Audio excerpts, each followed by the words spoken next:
Hello everyone, this is Vijay Thackeray from definite success पाठशाला। एक ऐसी पाठशाला, एक ऐसा प्लेटफॉर्म जहां पे नॉलेज एनरिचमेंट की बात होती है और यहां डेफिनेट सक्सेस होती है दोस्तों। तो क्लास 10th के मेरे जितने भी धुरंधर अब तैयारी कर रहे हैं उन लोगों के लिए मैं लेके आया हूं 20 का दम। 20 का दम मतलब यहां पे कुछ इस तरीके से प्रोग्राम सेट किया गया है कि प्रीवियस ईयर के जितने भी क्वेश्चन थे, मल्टीपल चॉइस क्वेश्चन, उसको हम लोग एनालाइज करेंगे। पहले क्वेश्चन समझेंगे, उसके ऑप्शंस को समझेंगे और क्या ऑप्शन गलत हो गया और क्यों हो गया, क्या ऑप्शन सही है, हर चीज के पीछे जो बेसिक रीजंस होता है वो सारा हम लोग समझने वाले हैं। मतलब होंगे तो 20 क्वेश्चन, मगर वेटेज जो है वो 20 मार्क्स के साथ में 100% स्कोर का रहेगा दोस्तों। तो चलिए आज का सेशन शुरुआत करते हैं हम लोग यहां पे, और ये सेशन है बेटा 20 का दम। ओके, प्रीवियस ईयर क्वेश्चन, और ये जो सेट रहा है 32 1 by 1 का रहा है। चलिए, तो पहला क्वेश्चन जो है वो हिस्ट्री का आ रहा है, और हिस्ट्री का जो पहला क्वेश्चन है वो कुछ इस तरीके से है, from which of the following countries Giuseppe Garibaldi belong to.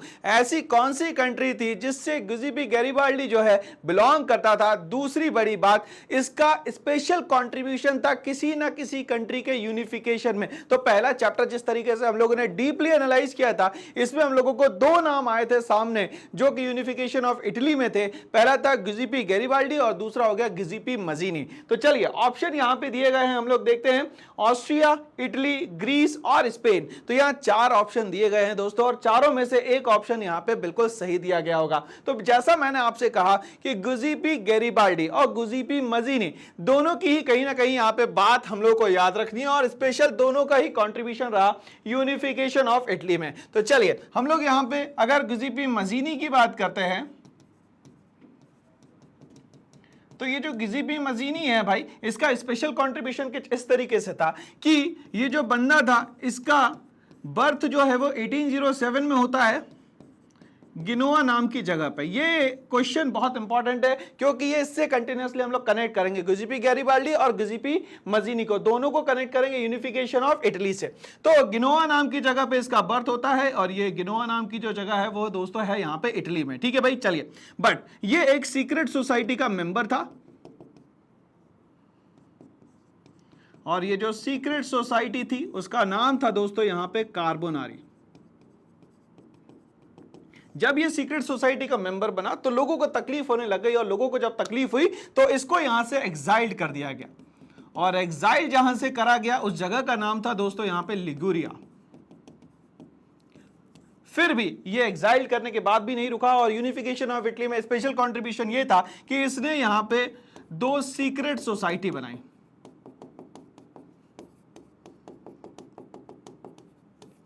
पहली का नाम था दोस्तों यंग इटली, और दूसरे का नाम था यंग यूरोप। तो इस तरीके से पूरा कंट्रीब्यूशन जो है गियुसेप्पे गैरिबाल्डी के साथ गियुसेप्पे मजीनी का हम लोग को यहां पे समझ में आ गया। और यहां पे आंसर हमारा क्लियर हो रहा है कि ऑस्ट्रिया तो आंसर नहीं है सर, यहां पे ग्रीस आंसर नहीं है, स्पेन भी आंसर नहीं है, और हमारा जो आंसर है वो कहां पे आ जाता है दोस्तों, इटली पे आ जाता है। कहां पे आ जाता है दोस्तों, इटली पे आ जाता है। तो चलिए, ये सारी इंफॉर्मेशन हम लोगों ने दोनों गियुसेप्पे के बारे में यहां पे इकट्ठा कर ली, और ये एग्जाम पॉइंट ऑफ व्यू से हमारे लिए बहुत ज्यादा इंपॉर्टेंट है। तो चलिए, पहला हमारा आंसर हुआ दोस्तों यहां पे इटली। अब हम लोग बात करते हैं कि ये जो आंसर है इसको हम लोग यहां पे प्रूव करते हैं कि ये आंसर सही है या नहीं है। तो चलिए भाई, गियुसेप्पे गैरिबाल्डी बिलोंग टू इटली, ये तो कहानी क्लियर हो गई कि गियुसेप्पे गैरिबाल्डी बिलोंग करता था इटली से। ठीक है भाई, Garibaldi was an Italian nationalist. Nationalist का मतलब यहां पे सीधा सीधा हो गया कि ये अपने देश की आजादी के लिए हर तरीके से कंट्रीब्यूशन कर रहा था, हर तरीके का डिवोशन, हर तरीके का सैक्रिफाइस जो है इसने हर एक स्टेप पे यहां पे दिखाया था। एंड रेवोल्यूशनरी लीडर, एक ये नेशनलिस्ट के साथ में एक रेवोल्यूशनरी लीडर भी था, क्योंकि ये चाहता था कि हम लोग भी इंडिपेंडेंट नेशन बने, हम लोग अब किसी मोनार्कियल फॉर्म ऑफ गवर्नमेंट के अंडर में काम नहीं कर सकते। Who played a significant role in the unification of Italy. मैंने आपसे कहा कि यूनिफिकेशन ऑफ इटली में दोनों गियुसेप्पे का बहुत बड़ा रोल था, गियुसेप्पे मजीनी और दूसरा हो गया गियुसेप्पे Garibaldi. He is known for his military campaigning, और ये जो स्पेशली जाना जाता था वो जाना जाता था दोस्तों मिलिट्री कैंपेनिंग के लिए। That led to the formation of United Italy, और ये मिलिट्री कैंपेनिंग का कुछ इस तरीके से फायदा हुआ कि यहाँ पे ये यूनाइटेड इटली बना देता है, और किस सेंचुरी में बना देता है दोस्तों, तो ये 19th सेंचुरी में बना देता है। 19th सेंचुरी का मतलब दोस्तों यहाँ पे सीधा सीधा ये हो जाता है कि ये 19th सेंचुरी स्टार्ट हो जाएगी यहाँ पे 1801 से लेके 1899 के बीच में। तो पूरा यूनिफिकेशन ऑफ इटली का जो खेल रहा वो 1801 से लेके यहाँ पे 1899 तक के रहा। तो आपको याद है 1861 में कहीं ना कहीं यूनिफिकेशन पूरी तरीके से कंप्लीट हो चुका था। ठीक है भाई, तो चलिए कहानी यहां तक क्लियर हुई और हमारा जो पहला क्वेश्चन था उसका आंसर हम लोगों ने प्रूफ भी कर दिया कि यह आंसर किस तरीके से सही और बेहतर है। ठीक है भाई, चलिए आगे बढ़ते हैं दोस्तों हम लोग इसी के साथ। क्वेश्चन नंबर 2 पे मैं आता हूं। क्वेश्चन नंबर 2 क्या कहता है, two statements are given below. यहां पे दो स्टेटमेंट्स दी गई है आपको, they are assertion and reason. अब हम लोग इसको यहां पे क्वेश्चन आंसर भी कह सकते हैं, या हम लोग ये कह सकते हैं एजर्शन जो है क्वेश्चन फॉर्म में दिया है, इसका रीजन जो है वो आंसर है, और आंसर सही है कि नहीं है ये दोस्तों हम लोग को यहां पे देखना है। Read both the statement and choose the correct option. अब यहां पे दोनों ही स्टेटमेंट को बड़े ध्यान से पढ़ना है दोस्तों, क्योंकि हर एक एक स्टेप पे एक एक मार्क्स मिलने वाला है, और एक एक मार्क्स दोस्तों हम लोगों के लिए बहुत ज्यादा इंपॉर्टेंट है।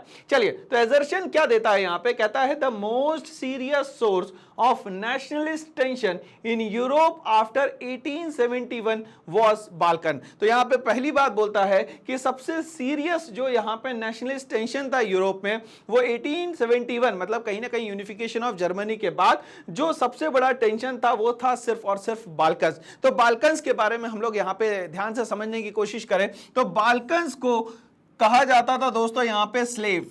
आई रिपीट, बाल्कन्स को यहां कहा जाता था दोस्तों यहां पे स्लेव। ये बाल्कन्स के जो लोग थे वो खुद भी इंडिविजुअल नेशन बनना चाहते थे। दूसरा, यहां पे जो पावरफुल नेशंस थे वो चाहते थे कि बाल्कन्स हम लोगों को मिल जाए, क्योंकि बाल्कन्स कहीं ना कहीं रिसोर्स रिच हुआ करता था और सारे ही लोग चाहते थे कि बाल्कन्स हम लोगों के पास आ जाए। इसीलिए कहीं ना कहीं ये रीजन बनता है दोस्तों वर्ल्ड वॉर 1 का आगे चल के, जो कि 1914 से लेके 1918 के बीच में होता है। तो ये यहां पे क्लियर हो गया कि जो फर्स्ट वर्ल्ड वॉर है उसका रीजन भी कहीं ना कहीं बाल्कन का मुद्दा ही था। तो ये पहला स्टेटमेंट जो दिया गया है वो 100% दोस्तों सही दिया गया है। दूसरा, अगर हम लोग बात करें इसका जो रीजन देता है वो कुछ इस तरीके से देता है कि a large part of Balkans was under the control of Ottoman Empire. तो ये कहते हैं बाल्कन का एक बहुत बड़ा हिस्सा, बहुत बड़ा पार्ट जो है वो कहीं ना कहीं ऑटोमन एम्पायर के अंडर में था, जो कि इस्लामिक रूल वहां पे कर रहे थे। तो क्या ये दोनों स्टेटमेंट सही दिए गए हैं या दोनों स्टेटमेंट गलत दिए गए हैं, या सिर्फ एजर्शन सही दिया है या सिर्फ रीजन यहां पे सही दिया गया है? तो हम लोग यहां पे बात करते हैं आंसर की। तो both assertion and reason are true and R is the correct explanation of A. पहला, both A and R are true but R is not the correct explanation of A. A is true but R is false and A is false but R is true। तो हमारे यहाँ पे दोनों ही statement सही है, और यहाँ पे जो रीजन दिया गया है एजर्शन का बिल्कुल 100% दोस्तों यहाँ पे सही दिया गया। तो इसका ऑप्शन जो है वो ऑप्शन हो जाएगा दोस्तों यहाँ पे A। ठीक है भाई, चलिए अब हम लोग इसको थोड़ा सा डेप्थ में ब्रीफ में समझने की कोशिश करते हैं एक्चुअली में हुआ क्या था। तो चलिए भाई, आंसर तो हमारा यहाँ पे A सही है, बट इसके एक्सप्लेनेशन पे हम लोग जब जाते हैं तो ये बात सही है। The Balkan reason was politically unstable. अब बाल्कन जो एरिया था वो पॉलिटिकली अनस्टेबल था, पता नहीं कौन यहां पे राज करेगा, कौन यहां की गवर्नमेंट चलाएगा। ये सब अनस्टेबिलिटी के कारण ही कहीं ना कहीं लोगों की नजर में बाल्कन्स आया और कहीं ना कहीं कॉन्फ्लिक्ट्स बढ़ते चले गए। Area with diverse ethnic group. अब यहां पे एक बात याद रखनी है कि यहां पे बहुत सारे डाइवर्स एथनिक ग्रुप हुआ करते थे, लगभग यहां पे 10 अलग अलग टाइप के यहां पे एथनिक ग्रुप्स रहा करते थे, जो अलग अलग नेशंस भी है। After 1871 it become a hotbed of nationalist conflict. और 1871 मतलब यूनिफिकेशन ऑफ जर्मनी के बाद कहीं ना कहीं यह हॉटबेड बन गया नेशनलिस्ट कॉन्फ्लिक्ट का। मतलब एक ही मुद्दा बच गया यहां पे, सिर्फ और सिर्फ क्या दोस्तों, Balkans. As different ethnic communities sought independence. और जो अलग अलग एथनिक कम्युनिटीज थी वो सारी की सारी चाहती थी किसी भी तरीके से हम लोग यहाँ पे इंडिपेंडेंट नेशन बन जाए और हम लोग हमारी तरीके से रूल करें, हमारे लोग वहां पे रहे जिनका पर्टिकुलरली कोई ट्रेडिशन होगा, कोई कल्चर होगा और कोई पर्टिकुलरली एथनिसिटी होगी। मतलब कि बाल्कन का मुद्दा सिर्फ और सिर्फ एथनिसिटी पे जाके रुक जाता है और लोग चाहते हैं कि हमारा इंडिविजुअल जो सेल्फ रेस्पेक्ट है वो बना रहे। दूसरी अगर हम लोग बात करते हैं रीजन के एक्सप्लेनेशन की, the decline of Ottoman Empire and its weakening control over the Balkan region. धीरे धीरे करके ऑटोमन एम्पायर जो कि रूल कर रहा था बाल्कन रीजन पे, अब धीरे धीरे करके वहां पे बाल्कन पे जो था ऑटोमन एम्पायर का वो कमजोर होता चला गया।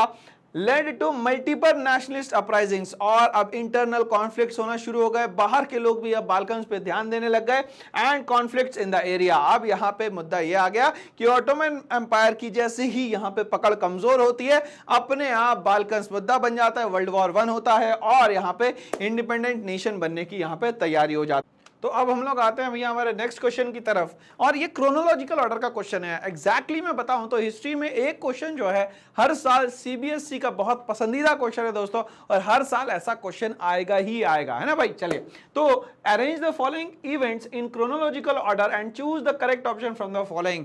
4 इवेंट्स दिए गए हैं, उसका कोई ना कोई ईयर होगा, बट इस ईयर को याद करने के लिए हमें हिस्ट्री बहुत ही अच्छे से पढ़ना पड़ेगा, और हर ईयर का जो इवेंट है वो पर्टिकुलरली हम लोगों को याद होना चाहिए दोस्तों, ठीक है भाई। चलिए, तो हम लोग यहाँ पे एक एक ईयर के एक एक इवेंट को समझने की कोशिश करते हैं, और अगर किसी पर्सनालिटी का इसमें कोई स्पेशल कंट्रीब्यूशन होगा तो वो भी हम लोग यहाँ पे ध्यान से समझने की कोशिश करते हैं, ठीक है भाई। 4 ऑप्शंस दिए गए हैं, एक एक ऑप्शन को हम लोग समझेंगे, ठीक है भाई।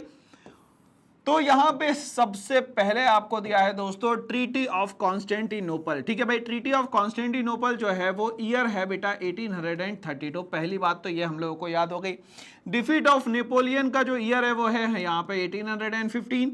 यूनिफिकेशन ऑफ इटली का जो ईयर है वो है 1861, और यूनिफिकेशन ऑफ जर्मनी की अगर हम लोग बात करते हैं तो इसका ईयर आ जाता है 1871, ठीक है भाई। चलिए, अब हम लोग देखते हैं कि यहाँ पे कोई स्पेशल कॉन्ट्रीब्यूशन किसी पर्सनालिटी का था क्या दोस्तों यहाँ पे, तो एक एक को हम लोग समझते हैं, ठीक है भाई। चलिए, ट्रीटी ऑफ कॉन्स्टेंटिनोपल जो है यहाँ पे रिलेटेड है ग्रीस से,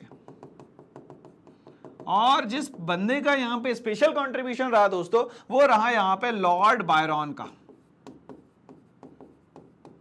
लॉर्ड बायरन एक पोएट था, और कहीं ना कहीं एक स्पेशल कंट्रीब्यूशन के साथ उसने बायरन ब्रिगेड बनाई, और कहीं ना कहीं ये जो ग्रीस है उसको यहाँ पे इंडिपेंडेंट नेशन बनाया, ठीक है भाई। दूसरी अगर हम लोग बात करते हैं यहाँ पे तो वो है डिफीट ऑफ नेपोलियन, ठीक है भाई। नेपोलियन बोनापार्ट जो है जिस बैटल में हारता है उसका नाम था भैया बैटल ऑफ वाटरलू, ठीक है भाई। ये बैटल याद रखनी है क्योंकि एग्जाम में पूछी जाएगी आपसे, ठीक है भाई। तो ये बैटल ऑफ वाटरलू में इसको हराने वाले जो लोग थे उनके नाम को हम लोग एक बार समझ लेते हैं। तो ये 4 अलग अलग नेशंस थे जिनने मिलके किसको हराया भाई, नेपोलियन बोनापार्ट को हराया। क्या नाम था भैया, इसको हम लोग समझ लेते हैं। यहाँ पे पी फॉर हो गया यहाँ पे प्रूशिया, ए फॉर हो गया दोस्तों यहाँ पे ऑस्ट्रिया, आर फॉर दोस्तों यहाँ पे हो गया रशिया, और बी फॉर दोस्तों हो गया यहाँ पे ब्रिटेन। तो याद करने के लिए हम लोग यहाँ पे कुछ इस तरीके से लिख लेते हैं दोस्तों कि पर्ब नेशन ने मिलके कहीं ना कहीं नेपोलियन बोनापार्ट को हराया, ठीक है भाई। चलिए आगे बढ़ते हैं। यूनिफिकेशन ऑफ इटली में 2 लोगों के नाम आते हैं, एक तो आता है गैरीबाल्डी का,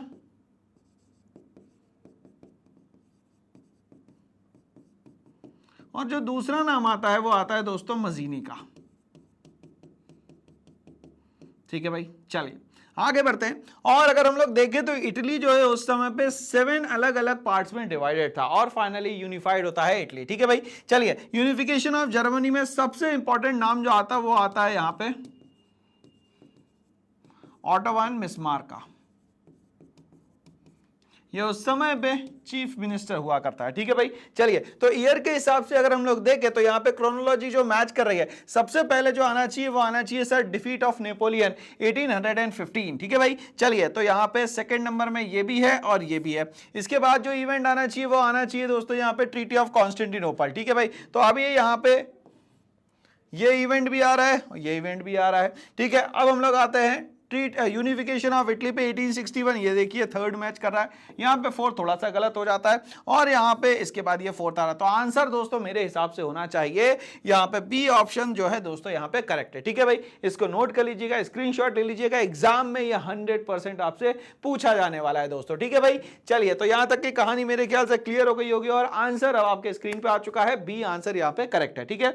चलिए, अब इसकी हम लोग एक्सप्लेनेशन की बात करते हैं। सबसे पहला एक्सप्लेनेशन जो है वो है डिफीट ऑफ नेपोलियन का, जो कि 1815 में हुआ था, और आपको पता है कि यहां पे 4 नेशन पर्ब, जैसे कि P for Prussia, A for Austria, R for Russia and B for Britain ने मिलकर किसको हराया था दोस्तों? तो वो हराया था यहाँ पे नेपोलियन बोनापार्ट को। ठीक है भाई, चलिए तो बोलते हैं Napoleon was defeated at the battle of Waterloo, और जो बैटल ऑफ वाटरलू हुई थी इसमें नेपोलियन बोनापार्ट हार जाता है, making the end of the Napoleonic war, और कहीं ना कहीं यहाँ पे एंड हो जाता है नेपोलियनिक वॉर्स। ठीक है भाई, चलिए अब यहाँ पे इस एंड के बाद होती है treaty of Vienna.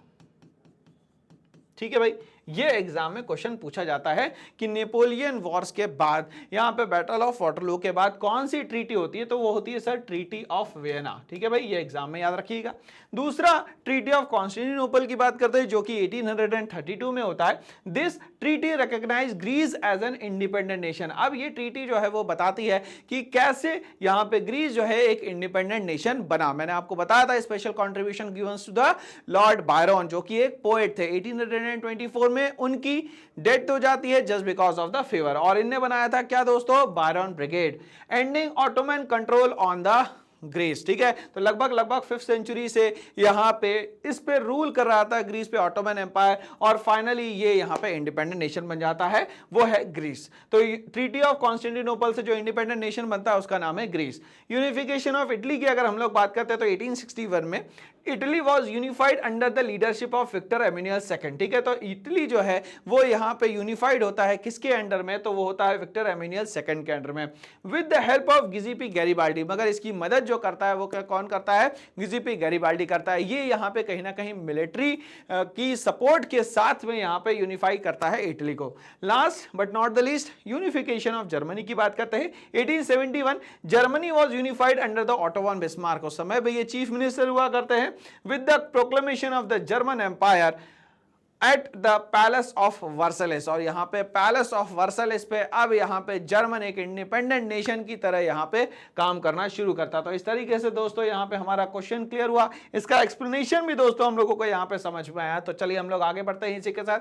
Question number 4 screen पे आ चुका है, कहता है Which one of the following pair regarding Indian nationalism is correctly matched? ठीक है भाई, तो इंडियन नेशनलिज्म के लिए यहाँ पे कुछ एक बात सही दी गई है, वो कौन सी बात सही दी गई है हम लोगों को ये बताना है दोस्तों यहाँ पे। तो चलिए एक एक के इवेंट्स की हम लोग बात करते हैं भाई। तो यहाँ पे सबसे पहले आता है सरदार पटेल जी का नाम। ठीक है, सरदार वल्लभ भाई पटेल। ठीक है भाई, सरदार वल्लभ भाई पटेल का एक स्पेशल कंट्रीब्यूशन था बरदौली सत्याग्रह में, जो लगभग होता है दोस्तों यहाँ पे 1925 में। ठीक है भाई, चलिए अब दूसरा जो है वो भगत सिंह का कंट्रीब्यूशन आता है, जिनका एक स्पेशल कंट्रीब्यूशन रहा यहाँ पे हिंदुस्तान सोशलिस्ट रिपब्लिकन आर्मी में, मतलब HSRA के कहीं ना कहीं बेसिक पिलर्स में भगत सिंह का कंट्रीब्यूशन बहुत बड़ा रहा। ठीक है भाई, CR दास की अगर हम लोग बात करें, चित्तरंजन दास की हम लोग बात करते हैं, तो साथ में हम लोगों को जोड़ना पड़ता है मोतीलाल नेहरू को। चित्तरंजन दास और मोतीलाल नेहरू ने मिलकर बनाई स्वराज पार्टी, जो कि 1923 में बनती है। कहीं ना कहीं चौरी चौरा कांड के बाद कहीं ना कहीं गांधी जी से यहाँ पे दुखी होकर ये अपनी एक इंडिविजुअल पार्टी बनाते हैं, जिसका नाम होता है दोस्तों यहाँ पे स्वराज पार्टी। और यहाँ पे जब जवाहरलाल नेहरू की बात आती है तो वो औध किसान सभा बनाते हैं यहाँ पे, और वो औध किसान सभा बनाते हैं यहाँ पे बाबा रामचंद्र की मदद से। एक महीने के अंदर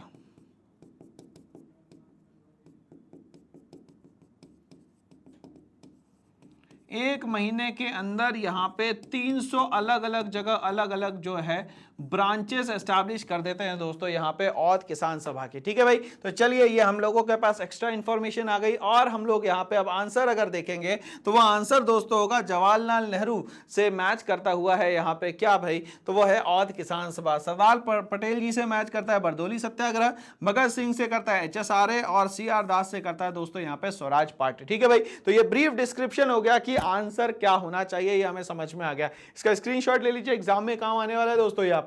ठीक है भाई, चलिए हम लोग आंसर देखते हैं और फिर हम लोग इसके ब्रीफ डिस्क्रिप्शन पे जाएंगे। तो आंसर क्या है? तो आंसर डी सही है, जवाहरलाल नेहरू औद किसान सभा। ठीक है भाई, आगे बढ़ते हैं। अब हम लोग एक एक चीज को समझते हैं कि जो आंसर है जो गलत है वो क्यों है। तो सरदार पटेल जो है हिंदुस्तान सोशलिस्ट रिपब्लिकन आर्मी से इनका कोई रिलेशन नहीं था। The Hindustan Socialist Republican Army was founded by Bhagat Singh. इसका पूरा रिलेशन जो है वो सिर्फ और सिर्फ इसके साथ है, तो वो है सिर्फ भगत सिंह के साथ। चंद्रशेखर आजाद और अदर्स, मतलब भगत सिंह, चंद्रशेखर आजाद का रिलेशन जो है HSRA से यहां पे रहा। सरदार पटेल का जो यहां पे कंट्रीब्यूशन रहा वो बरदौली सत्याग्रह में रहा, जो कि 1928 में होता है, बट वो स्टार्ट हो जाता है दोस्तों 1925 के बाद से ही। दूसरा हम लोग बात करें, भगत सिंह को जोड़ा गया है स्वराज पार्टी से, जो कि एक गलत स्टेटमेंट दिया गया है। The Swaraj party was founded by CR Das and the Motilal Nehru in the year 1923। Bhagat Singh was associated with the revolutionary movement like the HSRA। तो ये रेवोल्यूशनरी मूवमेंट HSRA से रिलेटेड थे दोस्तों यहाँ पे भगत सिंह। ठीक है भाई, आगे बढ़ते हैं, इसी के साथ बात करते हैं। CR दास को जोड़ा गया है बरदौली सत्याग्रह से, जो कि स्टेटमेंट गलत दिया गया है। The Bardoli Satyagraha was led by the Sardar Vallabh Bhai Patel in 1928, started in 1925। Jawaharlal Nehru को यहां औद किसान सभा से जोड़ा गया, जो कि बिल्कुल सही स्टेटमेंट दिया गया है दोस्तों यहाँ पे। The Oudh Kisan Sabha was formed in 1920 by Jawaharlal Nehru and Baba Ramchandra. तो बाबा रामचंद्र और यहाँ पे जवाहरलाल नेहरू दोनों ने मिलकर यहाँ पे औद किसान सभा को यहाँ पे स्टार्ट किया।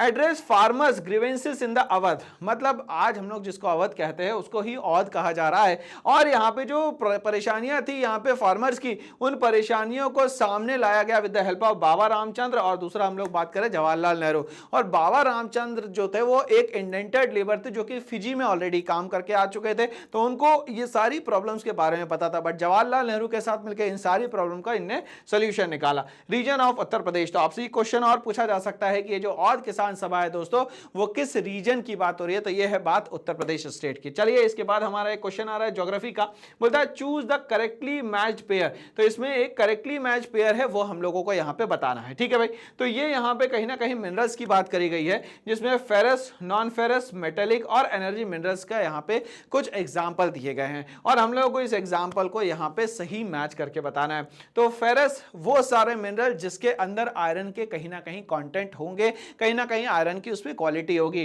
क्या फेरस जो है वो नेचुरल गैस हो सकता है? सर ये तो पॉसिबल ही नहीं है, नेचुरल गैस तो ये ऑप्शन हो ही नहीं सकता, क्योंकि इसमें आयरन कंटेंट तो होगा ही नहीं। दूसरा, नॉन फेरस में क्या निकल आ सकता है? हाँ, नॉन फेरस में निकल दोस्तों यहाँ पे आ सकता है। ठीक है भाई, मेटेलिक मिनरल्स में लाइमस्टोन आएगा? बिल्कुल नहीं आएगा दोस्तों यहाँ पे। और एनर्जी मिनरल्स में हम लोग कोबाल्ट ले सकते हैं? बिल्कुल नहीं ले सकते। ठीक है भाई, तो इसके हिसाब से आंसर जो करेक्टली मैच हो रहा है वो हो रहा है नॉन फेरस जो है वो हमारे लिए यहाँ पे निकल है। ठीक है भाई, चलिए हम लोग इसके एक्सप्लेनेशन पे जाते हैं। आंसर हमारा बिल्कुल सही है। एक्सप्लेनेशन बताता है कि ये जो फेरस है वो नेचुरल गैस नहीं है, ये इनकरेक्ट है, क्योंकि फेरस मिनरल्स वो मिनरल्स होते हैं जिसमें कहीं ना कहीं आयरन होता है, या वो कहीं ना कहीं आयरन ओर की मदद से बनते हैं। तो आयरन ओर जो है वो दो टाइप के हो गए दोस्तों, एक तो हेमेटाइट हो गया, दूसरा हो गया यहाँ पे magnetite. Natural gas is an energy mineral. अब यहाँ पे नेचुरल गैस जो है वो एक एनर्जी मिनरल है। ठीक है, एनर्जी मिनरल के साथ मिलाते तो ये आंसर सही हो जाता। And is not classified as ferrous, इसीलिए ये एनर्जी मिनरल होने के कारण ये फेरस की कैटेगरी में यहां पे कंसीडर नहीं किया जाता। नॉन फेरस मेटल में हम लोग यहां पे ले लेते हैं दोस्तों निकल, और ये बात बिल्कुल सही कही गई है। Non ferrous minerals do not contain iron. Nickel is a non ferrous metal often used in the alloy, और निकल को यहां पे एज अ एलॉय यूज किया जाता है, इसीलिए प्योरली कहीं ना कहीं आयरन पे डिपेंडेंट नहीं है, इसीलिए ये नॉन फेरस मेटल्स में आता है दोस्तों। ठीक है भाई, आगे बात करते हैं। इसके बाद हम बात करते हैं मेटेलिक मिनरल्स में। तो मेटेलिक मिनरल्स में इन लोगों ने ले लिया लाइमस्टोन, जो कि हो ही नहीं सकता। लाइमस्टोन जो है एक नॉन मेटेलिक मिनरल है, जो कि कंस्ट्रक्शन और इंडस्ट्रीज में जनरली यहां पे यूज भी किया जाता है। बात करें अगर हम लोग यहां पे एनर्जी मिनरल्स की, तो कोबाल्ट जो है ऑप्शन गलत दिया गया है। Energy minerals include resources like coal, petroleum and natural gas. जो हमें फ्यूल देते हैं, जो हमें एनर्जी देते हैं, वो किस फॉर्म में देते हैं भाई? तो वो हो सकता है कोल है, वो हो सकता है पेट्रोल है, या हो सकता है वो नेचुरल गैस है। Cobalt is a metallic mineral. Cobalt को देखा जाए तो अपने आप में एक मेटेलिक मिनरल है, used in alloy and is not an energy mineral. उसको एक एलॉय की तरह भी हम लोग यूज कर सकते हैं, बट उसको हम लोग कहीं भी एक एनर्जी मिनरल्स की तरह यूज नहीं कर सकते दोस्तों। चलिए इसी के साथ हम लोग क्वेश्चन नंबर 6 पे आते हैं। क्वेश्चन नंबर 6 जो है वो ज्योग्राफी का है, और ज्योग्राफी में भी बहुत इंपॉर्टेंट एक जो सॉइल से रिलेटेड फैक्ट्स है उस पे बेस्ड है, ठीक है भाई। चलिए हम लोग समझने की कोशिश करते हैं। सबसे पहले ये बोलता है read the given statement and choose the correct option with regard to the rabi cropping season, ठीक है भाई। चलिए तो हमारे पास दोस्तों 3 टाइप के सीजन होते हैं। कितने सीजन होते हैं दोस्तों? 3, ठीक है। जिसमें से सबसे पहला जो सीजन आता है उसको हम लोग बोलते हैं दोस्तों यहां पे खारिफ। इस खारिफ को मैं यहां पे स्पेशली बोलता हूं मॉनसून बेस्ड, ठीक है। जिसमें सबसे पहली बात, जब यहां सीड लगाई जाती है, सोइंग का जो सीजन रहता है वो रहता है जुलाई, और इसकी हार्वेस्टिंग का जो टाइम रहता है दोस्तों ये लगभग अक्टूबर रहता है। तो एक कहानी तो क्लियर हो गई सर, खरीफ जो है वो मॉनसून बेस्ड सीजन की बात हो रही है, इसका सोइंग टाइम जो रहेगा जुलाई रहेगा, और इसका जो हार्वेस्टिंग टाइम रहेगा वो दोस्तों यहाँ पे अक्टूबर रहेगा, ठीक है भाई। चलिए अब हम लोग दूसरी बात करते हैं। खरीफ के बाद बात करेंगे दोस्तों हम लोग यहाँ पे राबी की, ठीक है भाई। चलिए राबी जो है मेनली हम लोग यहाँ पे बात करते हैं जो स्टोर्ड वाटर होता है, इस पे बेस्ड पूरा का पूरा सीजन है। क्यों? क्योंकि मानसून जा चुका है, रिट्रीट मानसून भी लगभग अक्टूबर नवंबर तक के जा चुका है। तो अब हमारे पास जो स्टोर्ड वाटर है उसी की मदद से हम लोग यहाँ पे खेती कर सकते हैं, ठीक है भाई। चलिए तो राबी सीजन लगभग स्टार्ट हो जाएगा दोस्तों आपका नवंबर में, और ये चलेगा लगभग मार्च तक है। मतलब कि अभी जो आपका यहाँ पे फरवरी मार्च ये वाला जो सीजन चलेगा वो राबी सीजन चलेगा, आप याद रखिएगा एग्जाम में, ठीक है भाई। चलिए तो यहाँ पे सोइंग का जो टाइम हो गया इनका वो हो गया लगभग नवंबर, और जो हार्वेस्टिंग हो गया उसका टाइम हो गया लगभग यहाँ पे मार्च, ठीक है भाई। चलिए इसके बाद जो यहाँ पे तीसरा सीजन आता है, जो तीसरा सीजन आता है उसको हम लोग कहते हैं जायद।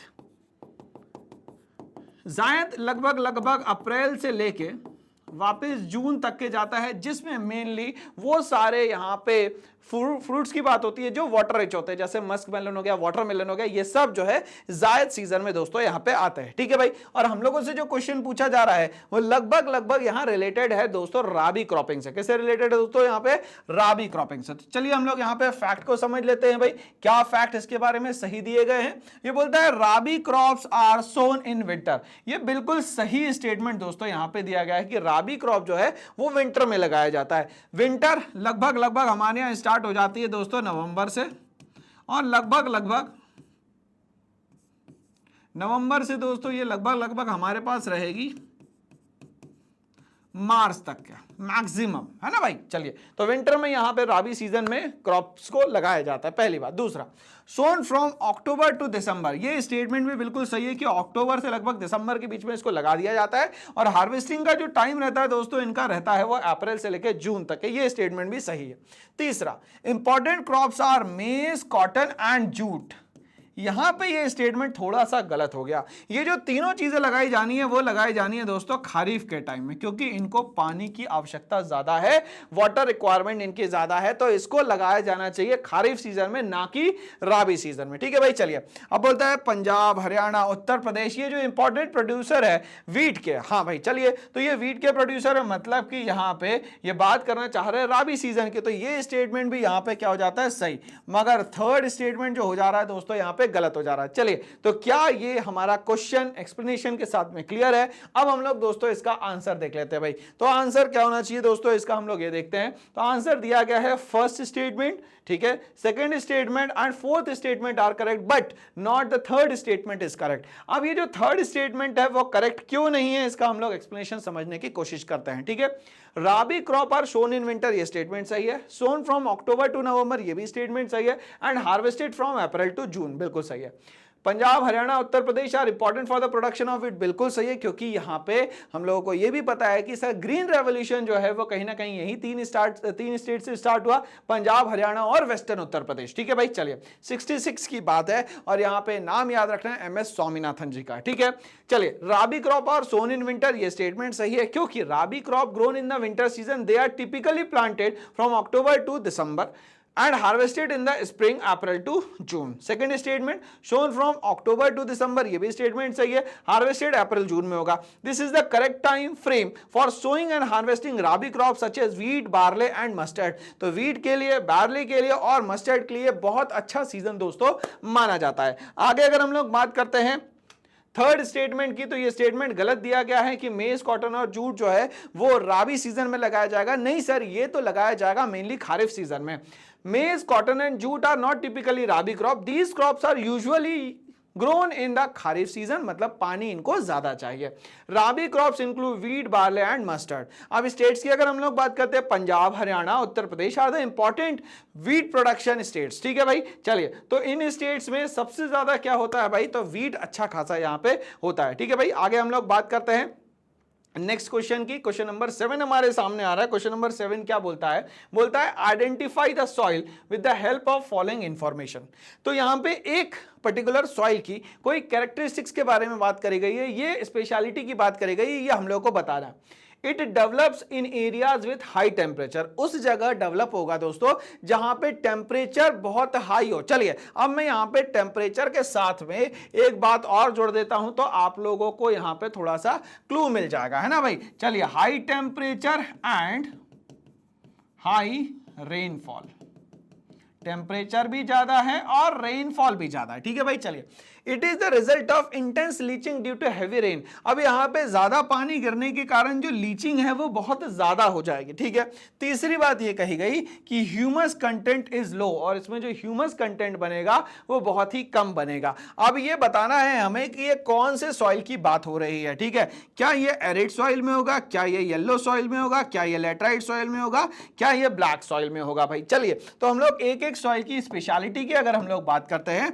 तो जो एरिड सॉइल है वो हम लोगों को मेनली इंडिया के वेस्ट तरफ में मिलेगा। मेनली जो एरिया, जो स्टेट आने वाला है वो है यहाँ पे राजस्थान, और यहाँ पे जो सॉइल मिलने वाली है मेनली वो सैंडी सॉइल मिलने वाली है। ठीक है भाई, चलिए, और यहाँ पे अगर हम लोग ज्यादा से ज्यादा लगा पाएंगे तो यहाँ पे मैक्सिमम या तो ज्वार या तो बाजरा।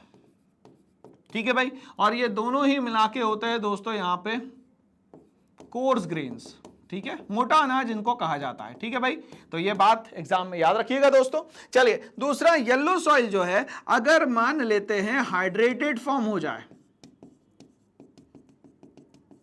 ठीक है, तो हाइड्रेटेड फॉर्म मतलब कि कहीं ना कहीं प्रेजेंस ऑफ वाटर हो जाए, तो यहां पे रेड सॉइल जो है वो आगे चल के येलो सॉइल के फॉर्म में कन्वर्ट हो जाती है। ठीक है, अगर हम लोग लेटराइट सॉइल की बात करते हैं तो लेटराइट सॉइल की एक कहानी याद रखिएगा, पीएच लेवल जो है वो 6.0 से यहां पे कम होना चाहिए। मतलब कि ये जो सॉइल है मेनली एसिडिक इन नेचर होती है। ठीक है, मतलब फास्टली रिएक्ट करने वाली होती है। ठीक है भाई, चलिए, और लैटराइट सॉइल वहां मिलेगी जहां पे हाई टेम्परेचर होगा और हाई रेनफॉल होगा। बस इतनी सी बात हम लोग को याद रखनी है। Last but not the least, black soil की अगर हम लोग बात करते हैं तो इंडिया के महाराष्ट्र और गुजरात स्टेट में मैक्सिमम ब्लैक सॉइल मिलेगी। इसको हम लोग यहां पर रेगर सॉइल के नाम से भी जानते हैं। ठीक है भाई, और इसको यहां पे ब्लैक कॉटन सॉइल के नाम से भी जाना जाता है। ठीक है भाई, तो यहां तक की कहानी क्लियर हो गई। तो मतलब ये जो स्टेटमेंट दिए गए हैं दोस्तों हम लोगों को, ये सारे स्टेटमेंट जो है रिलेटेड है किससे, लैटराइट सॉइल से। तो आंसर क्या होना चाहिए दोस्तों, यहाँ पे laterite soil is the correct option. आगे हम लोग बढ़ते हैं, इसके हम लोग डिस्क्रिप्शन की अगर बात करें तो यहां पे देता है कि जो लैटराइट सॉइल है, आंसर ये हमारा सही है। बोलता है laterite soil is commonly found in tropical and सब ट्रॉपिकल रीजन। तो लैटराइट सॉइल जो है हमें ट्रॉपिकल और सब ट्रॉपिकल दोनों ही रीजन में मिलेगा, है ना। ठीक है भाई, चलिए, मतलब ट्रॉपिकल रीजन और सब ट्रॉपिकल रीजन दोनों ही जगह ये हमें सॉइल मिलती है। ये बोलता है कि जहां पे हाई टेम्परेचर और हाई रेनफॉल दोनों होगा, मतलब कि हम लोग अगर इस तरफ चले जाते हैं इंडिया के नॉर्थ ईस्ट तरफ, तो ये चीजें पॉसिबल है। ठीक है, it is the result of intense leaching due to heavy rain. ये क्या बोलना चाहता है, लीचिंग एक प्रोसेस है which soluble minerals are washed away by rain. अब यहां बोल रहा है लीचिंग में होता यह है कि जितने भी मिनरल्स होते हैं जो यहां कहीं ना कहीं सॉइल की फर्टिलिटी को इंक्रीज करने के लिए जरूरी होते हैं, वो सारे हैवी रेन के कारण वॉश्ड अवे हो जाते हैं, बह के आगे निकल जाते हैं। ठीक है भाई, तो लीचिंग एक तरीके से क्या हो गया भैया, नेगेटिव एस्पेक्ट हो गया कहीं ना कहीं एग्रीकल्चर के लिए। Laterite soil develops in areas with heavy rainfall, but ये लेटराइट सॉइल उसी जगह पे होती है जहां पे रेनफॉल काफी हैवी होती है, वेयर लीचिंग इज इंटेंस, और कहीं ना कहीं वहां पे सबसे ज्यादा क्या होगी दोस्तों, लीचिंग हो जाएगी। अब यहाँ पे एक और बात कही थी कि ह्यूमस कंटेंट जो है ये इसमें लो होगा, तो यहाँ पे जितनी भी हमारे पास जिनमें लाइफ है, जैसे कि लीव्स हो गई, जैसे कि बाक हो गई, जैसे कि स्टेम्स हो गई, यही जो ट्री के कहीं ना कहीं कंपोजिशन का पार्ट है वही कहीं ना कहीं डाइल्यूटेड होकर आगे चल के ह्यूमस बनता है। Laterite soil tend to have a low humus content, but laterite soil में यहाँ पे जो ह्यूमस का कंटेंट है दोस्तों वो बहुत ही कम होता है, because of the high rate of leaching. अब यहाँ पे ये ऐसा क्यों हुआ, क्योंकि लीचिंग बहुत ज्यादा है, मतलब वॉश्ड अवे सबसे ज्यादा हो जाता, तो ह्यूमस वहां टिक ही नहीं पाएगा। Away nutrients leaving behind iron and aluminium compound, अब इसके कारण जो बच जाता है वो सिर्फ और सिर्फ आयरन, या तो बच जाता है दोस्तों यहाँ पे एल्यूमिनियम का कंपाउंड। तो ये कहीं ना कहीं नेगेटिव एस्पेक्ट रहा दोस्तों ये लेटराइट सॉइल का। ठीक है भाई, चलिए अब हम लोग आगे बढ़ते हैं। एक क्वेश्चन पूछा गया है हम लोगों से, यहाँ पे ये पूछता है विच of the following term refers to belief in advocacy for the social, political and economical equality of women। कौन सा ऐसा टर्म है जो कहीं ना कहीं रिलेट करता है, यहाँ पे जो चार बातें दी गई है और इसमें प्रायोरिटी देता है वुमेन्स को। क्या पैट्रियार्कल फॉर्म ऑफ गवर्नमेंट होनी चाहिए, या पैट्रियार्कल फॉर्म ऑफ सोसाइटी होनी चाहिए, मैट्रियार्कल फॉर्म ऑफ सोसाइटी होनी चाहिए, सोशलिस्ट होनी चाहिए या फेमिनिस्ट होनी चाहिए। ठीक है भाई, चलिए मतलब कि यहाँ पे चार बातें दी गई है, बट यहाँ पे एस्पेक्ट जो है वो इंपॉर्टेंट ये है कि सोशल, पॉलिटिकल और इकोनॉमिक इक्वालिटी इसमें यहां पे दिखनी चाहिए, क्योंकि पैट्रियार्की की बात करेंगे तो फादर बेस्ड हो गया, मैट्रियार्की की बात करेंगे तो मदर बेस्ड हो गया, सोशलिस्ट की बात करेंगे तो सोसाइटी पे बेस्ड हो गया, बट फेमिनिस्ट मूवमेंट की बात करेंगे तो वुमेन्स के राइट्स के लिए फाइट करना कहीं ना कहीं फेमिनिस्ट मूवमेंट्स कहलाता है। तो यहां पे जो आंसर होना चाहिए दोस्तों वो आंसर होना चाहिए डी, फेमिनिस्ट। ठीक है भाई, चलिए अब हम लोग यहां पे एक एक बात को डिस्क्राइब करेंगे। पैट्रियार्की होता क्या है, refers to a social system, एक सोशल सिस्टम है in which man hold primary power, तो इसमें सारी पावर जो है वो किसके हाथ में होती है, मेल के हाथ में होती है। Dominate in the roles of leadership, और वो यहां पे लीडरशिप क्वालिटी शो करता है। मॉरल अथॉरिटी, पूरी परिवार की जिम्मेदारी लेता है। Social privileges and control of the property, और उसके हाथ में उसकी प्रॉपर्टी का कंट्रोल भी होता है। दोस्तों यहां पे सोशल प्रिविलेजेस भी उसको मिलते हैं, मतलब बाय बर्थ उसको बहुत सारी फैसिलिटीज यहां पे मिलती है। मैट्रियार्की की बात करें, एक social system where women specially mothers hold the authority in the roles, जहां पे मदर्स के हाथ में सारी होल्डिंग होगी उसको हम लोग कहेंगे matriarchal form of society. Roles of leadership, social privileges and governance. ठीक है भाई, चलिए तो पैट्रियार्की समझ में आ गया फादर बेस्ड, और मैट्रियार्की समझ में आ गया मदर बेस्ड। ठीक है, अब यहां पे जब सोशलिस्ट की बात होती है तो इसका मतलब क्या होता है सर, एन आइडियोलॉजी और सिस्टम ऑफ गवर्नमेंट, एक आइडियोलॉजी, एक सोच या तो government where the means of production, जहां पे मींस ऑफ प्रोडक्शन जिस भी चीजों को बनाया जाएगा are owned and controlled by the state और community, focusing on equality but not necessarily on the gender equality. यहां पे इक्वालिटी की तो बात हो रही है बट जेंडर इक्वालिटी की बात बिल्कुल नहीं हो रही, यहां पे हर चीजों को बराबर देखा जाएगा और समझा जाएगा। फोर्थ जो हमारा आंसर है वो हम लोग समझते हैं, refers to an individual who advocate for gender equality, कहीं ना कहीं जेंडर इक्वालिटी की बात करेंगे, ये कहीं ना कहीं फाइट करने की बात करेंगे। Particularly the belief in and advocacy for the social, political and economic equality. तो यहां पे इक्वालिटी किस किस बेसिस पे चाहिए वुमेन्स को, तो वो चाहिए सर सोशल बेसिस पे सोसाइटी के अंदर, पॉलिटिकल बेसिस पे पॉलिटिकल सिस्टम में, मतलब कि कहीं ना कहीं पार्लियामेंट में जगह की बात चल रही है, और इकोनॉमिक इक्वालिटी मतलब कि वेजेस का जो डिस्ट्रीब्यूशन है वो इक्वल होना चाहिए। तो यहां पे फेमिनिस्ट मूवमेंट का मतलब ये हुआ कि सोशल बेसिस पे, पॉलिटिकल बेसिस पे और इकोनॉमिक बेसिस पे, सारे ही बेसिस पे यहां पे इक्वालिटी को सबसे ज्यादा प्रेफरेंस दिया जाएगा, और ऐसे मूवमेंट को कहा जाता है फेमिनिस्ट मूवमेंट या फेमिनिज्म। ठीक है भाई, चलिए तो बात करते हैं हम लोग यहाँ पे क्वेश्चन नंबर 9 हमारे सामने आ चुका है। रीड द गिवन स्टेटमेंट, कुछ स्टेटमेंट्स दी गई है और ये जो स्टेटमेंट दी गई है कुछ टर्म्स है उसकी ये कहीं ना कहीं ब्रीफ डिस्क्रिप्शन दी गई है। तो इसमें ये कहता है कि इंडिया का कोई भी ऑफिशियल रिलीजन नहीं है, India has no official religion. ऐसा वर्ड अगर दिमाग में आ जाता है India has no official religion, तो आपके दिमाग में क्लिक कर जाना चाहिए दोस्तों कि इंडिया के सेक्युलरिज्म की बात हो रही है। बोलो हाँ या ना। चलिए तो ये तो हमारे लिए आंसर बहुत आसान हो गया है ना। All the communities have freedom to profess and practice any religion in India। यहाँ पे जितनी भी कम्युनिटीज है उन सब के पास में फ्रीडम है कि वो यहाँ पे प्रोफेस और प्रैक्टिस कर सकती कोई भी रिलीजन को, इसमें किसी भी तरीके का कोई भी रेस्ट्रिक्शन नहीं है। और ये बात दी गई है हमारे कहां दी गई है? प्रीएम्बल में। कहां दी गई है दोस्तों? यहां पे प्रीएम्बल में। ठीक है भाई, चलिए तो यहां पे बोलता है which one of the following constitutional term is used for the above statement. क्या ये बात रिपब्लिक है, क्या ये बात सेक्युलर है, क्या ये बात सोवेरेन की है, क्या ये बात सोशलिस्ट की है? तो सर क्रिस्टल क्लियर आंसर समझ में आ गया है। सर सेक्युलरिज्म की यहां पे बात हो रही है कि इंडिया का कोई भी ऑफिशियल रिलीजन नहीं होगा, पहली बात। दूसरा, यहां जितनी भी कम्युनिटीज है वो किसी भी तरीके की कोई भी रिलीजन को यहां पे प्रोफेस और प्रैक्टिस यहां पे कर सकती है। इस तरीके के फ्रीडम की बात करी गई और आंसर जो है वो सेक्युलरिज्म है। बिल्कुल आंसर यहां पे दोस्तों 100% सही है। बट इसके अलावा जो टर्म दिए गए थे, हमारे पास अगर क्वेश्चन ऐसा आ गया तो हम क्या करेंगे? तो सबसे पहले हम लोग बात करते हैं यहां पे रिपब्लिक की, कि रिपब्लिक का मतलब क्या होता है। तो रिपब्लिक का सीधा मतलब यह होता है कि head of the government is always in elected form. तो रिपब्लिक गवर्नमेंट, रिपब्लिक कंट्री वो कंट्री होगी जहां पे हेड ऑफ द गवर्नमेंट हमेशा इलेक्टेड होगा, ये बात याद रखिएगा।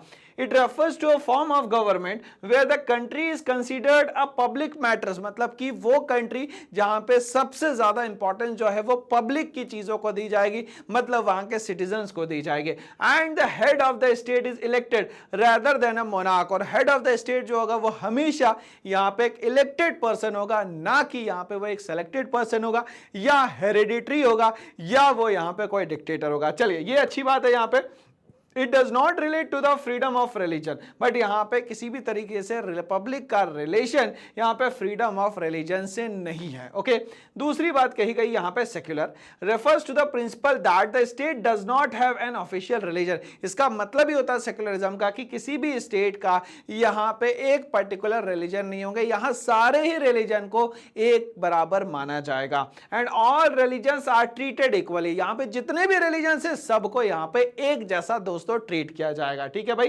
This align with the statement that India has no official religion. इसके कारण यहां पे जो हमारे जो स्टेटमेंट दी गई थी बिल्कुल सही हो जाती है कि इंडिया का कोई भी यहां पे ऑफिशियल रिलीजन नहीं होगा। That all communities have the freedom to practise their religion, इसीलिए सारी ही कम्युनिटीज के पास ये पावर है कि वो किसी भी तरीके के रिलीजन को यहां फॉलो कर सकती है, प्रैक्टिस कर सकती है या प्रोफेस भी दोस्तों यहां पे कर सकती है। हम लोग बात करते हैं अगर यहां पे एक वर्ड सोवेरेन की, तो सोवेरेन का मतलब होता है the supreme authority of the state. यहां पे सारी अथॉरिटी जो है वो किसके हाथ में आ जाती है दोस्तों? स्टेट के हाथ में आ जाती है। It means that India is independent, India जो है अब इंडिपेंडेंट है। अब यहां पे किसी भी तरीके से हम लोग एक कॉलोनी की तरह दोस्तों यहां पे ट्रीट नहीं किए जाएंगे। And free from external control, मतलब कि अब हमारा कंट्रोल किसी और देश के हाथ में नहीं होगा, सारा कंट्रोल सिर्फ और सिर्फ हमारे हाथ में होगा, जिसमें सबसे सुप्रीम जो है हमारा संविधान या हमारा कॉन्स्टिट्यूशन होगा। It does not directly address religion freedom, but ये जो टर्म है सीधे रिलीजन की बात नहीं कर रहा है, ये बात ये कर रहा है कि दूसरा कहीं से बाहर से अगर कोई कंट्रोल करने की कोशिश कर रहा है हमारी कंट्री को, तो वो पॉसिबल अब नहीं है, क्योंकि India now become a independent country, independent nation. अगर सोशलिस्ट की बात करते हैं तो इसका मतलब होता है it refers to the ideology of promoting social and economical equality. तो यहां पे जब हम लोग बात करते हैं सोशलिज्म की, सोशलिस्ट आइडिया की, तो यहां पे बात होती है सोसाइटी में यहां पे सारे ही लोगों को प्रमोट किया जाएगा। दूसरा यहां पे इकोनॉमिक इक्वालिटी होगी, तो सोशल बेसिस पे और इकोनॉमिक बेसिस पे दोनों ही जगह पे इक्वालिटी होगी। यहां पे it is concerned with economic and social justice, और यहां पे जो जस्टिस है वो सोशल बेसिस पे भी होगा और इकोनॉमिकल बेसिस पे भी होगा, not specifically with the religion. और इसका कोई भी दूर दूर तक के रिलेशन जो है किसी भी रिलीजन से दोस्तों यहां पे नहीं होगा। तो आंसर हमारा बिल्कुल सही था दोस्तों। अब हम लोग आगे की तरफ बढ़ते हैं। एक बहुत अच्छा क्वेश्चन हमारे सामने आ गया है पॉलिटिकल साइंस का। Match the column 1 and column 2 and choose the correct option. ठीक है भाई, तो चलिए मैं आपको यह बता दूं कि हमारे पास 4 तरीके के लिस्ट होती है भाई। ठीक है भाई, एक एक लिस्ट को हम लोग पहले समझेंगे और फिर हम लोग इस क्वेश्चन को अटेम्प्ट करना शुरू करेंगे। ठीक है भाई, चलिए तो हमारे पास जो 4 लिस्ट होती है उसको हम लोग समझ लेते हैं। सबसे पहली जो लिस्ट होती है दोस्तों उसको हम लोग बोलते हैं यहां पे यूनियन लिस्ट। यूनियन लिस्ट में वो सारी चीजें लिए जाती है जो कंट्री को चलाने के लिए बहुत ज्यादा इंपॉर्टेंट है, जिसके बिना कंट्री को चलाया ही नहीं जा सकता। फॉर एग्जांपल अगर मैं यहां पर ले लेता हूं दोस्तों बैंकिंग, यहां पे मैं ले लेता हूं दोस्तों यहां पे करेंसी, तो ये बहुत इंपॉर्टेंट है। और at the framing of the constitution इसमें डाले गए थे यहां पे 97 सब्जेक्ट्स। ठीक है भाई, पहली बात। दूसरी बात जो लिस्ट होती है दूसरी, उसको हम लोग बोलते हैं दोस्तों यहां पे स्टेट लिस्ट। अब ये जो स्टेट लिस्ट है यहां पे at the framing of the constitution 66 subjects को यहां पे डाला गया था। ठीक है भाई, चलिए अब स्टेट लिस्ट में वो सारी चीजें आती है जो स्टेट को चलाने के लिए बहुत ज्यादा जरूरी है। जैसे कि अगर हम लोग यहां पे एग्जांपल लेना चाहे तो यहां पे एग्रीकल्चर, हम लोग यहां पे पुलिस सिक्योरिटी के लिए ले सकते हैं। ठीक है भाई, जो तीसरी लिस्ट होती है दोस्तों, उस तीसरी लिस्ट को कहा जाता है यहां पे कॉन्करेंट लिस्ट। इस कॉन्करेंट लिस्ट में यूनियन गवर्नमेंट और स्टेट गवर्नमेंट दोनों ही मिलके काम करते हैं। ठीक है भाई, जैसे कि यहां पे हम लोग ले सकते हैं दोस्तों मैरिज, हम लोग ले सकते हैं यहां पे एडॉप्शन, हम लोग ले सकते हैं दोस्तों यहां पे एजुकेशन। अब इन तीनों के अलावा अगर कोई चीज और बच जाती है तो वो जो चौथी लिस्ट होती है, फोर्थ लिस्ट होती है, उसको कहा जाता है दोस्तों यहां पे रेसिड्यूरी लिस्ट।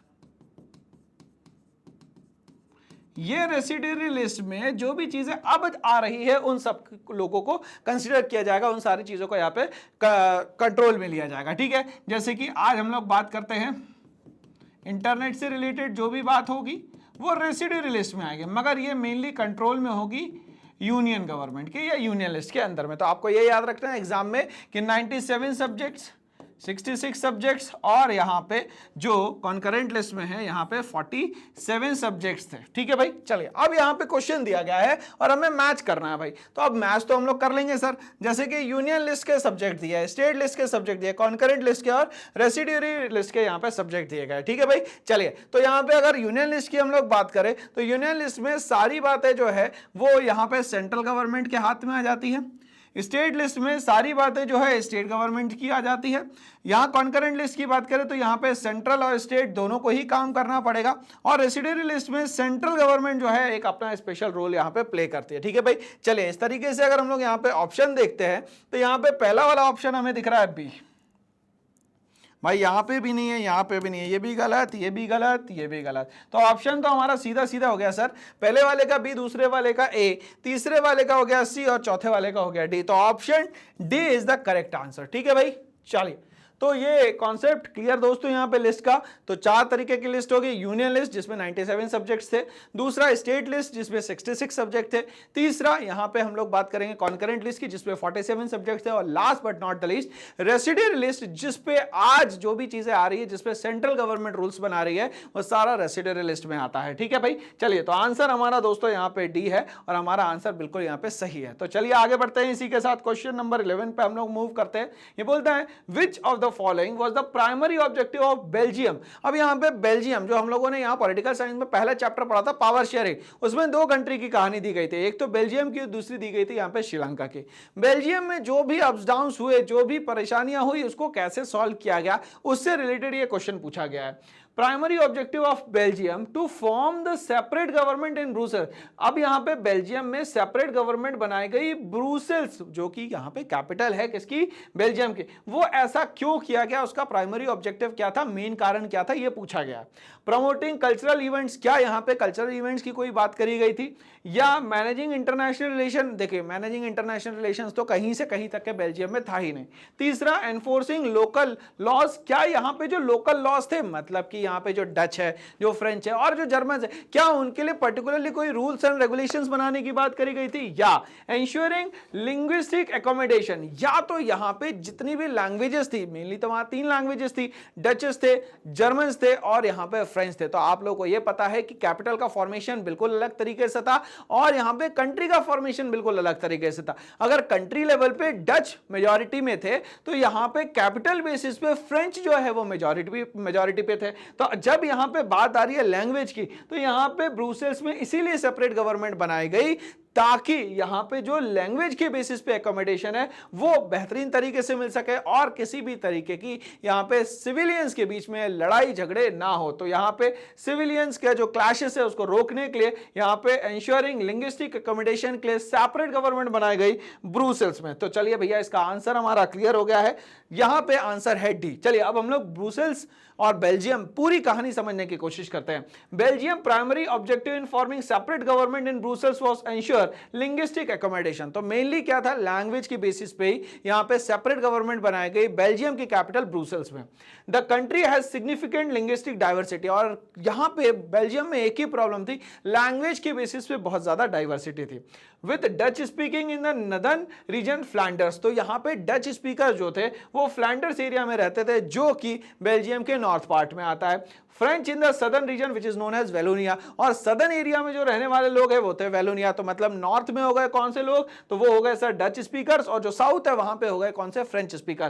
तो जो नॉर्थ एरिया उसको फ्लैंडर्स कहा जाता था, जो साउथ एरिया उसको कहा जाता था यहाँ पे Wallonia. And small German speaking community, अगर टोटल देखा जाए तो यहाँ पे 1% जर्मन स्पीकर्स थे। Okay, Brussels being the capital has a mix both French and Dutch speakers. अब यहाँ पे जब कैपिटल में हम पहुंचते हैं ब्रुसेल्स में, तो यहाँ 80% फ्रेंच थे और 20% जो है यहाँ पे डच थे। तो ये जो कंपोजिशन था ये कहीं ना कहीं डचेस को एज अ माइनॉरिटी ट्रीट करने पे यहाँ पे मजबूर कर देता था। और फ्रेंच जो थे वहां के एरिस्टोक्रेट्स थे, वो पैसे वाले लोग हुआ करते थे, इसीलिए बहुत सारी फैसिलिटीज जब डचेस को नहीं मिली तो यहाँ पे कहीं ना कहीं किसी ना किसी तरीके से क्लैशेस स्टार्ट हो जाते हैं। और इसी क्लैशेस को रोकने के लिए वहां पे एक सेपरेट गवर्नमेंट को फॉर्म किया गया।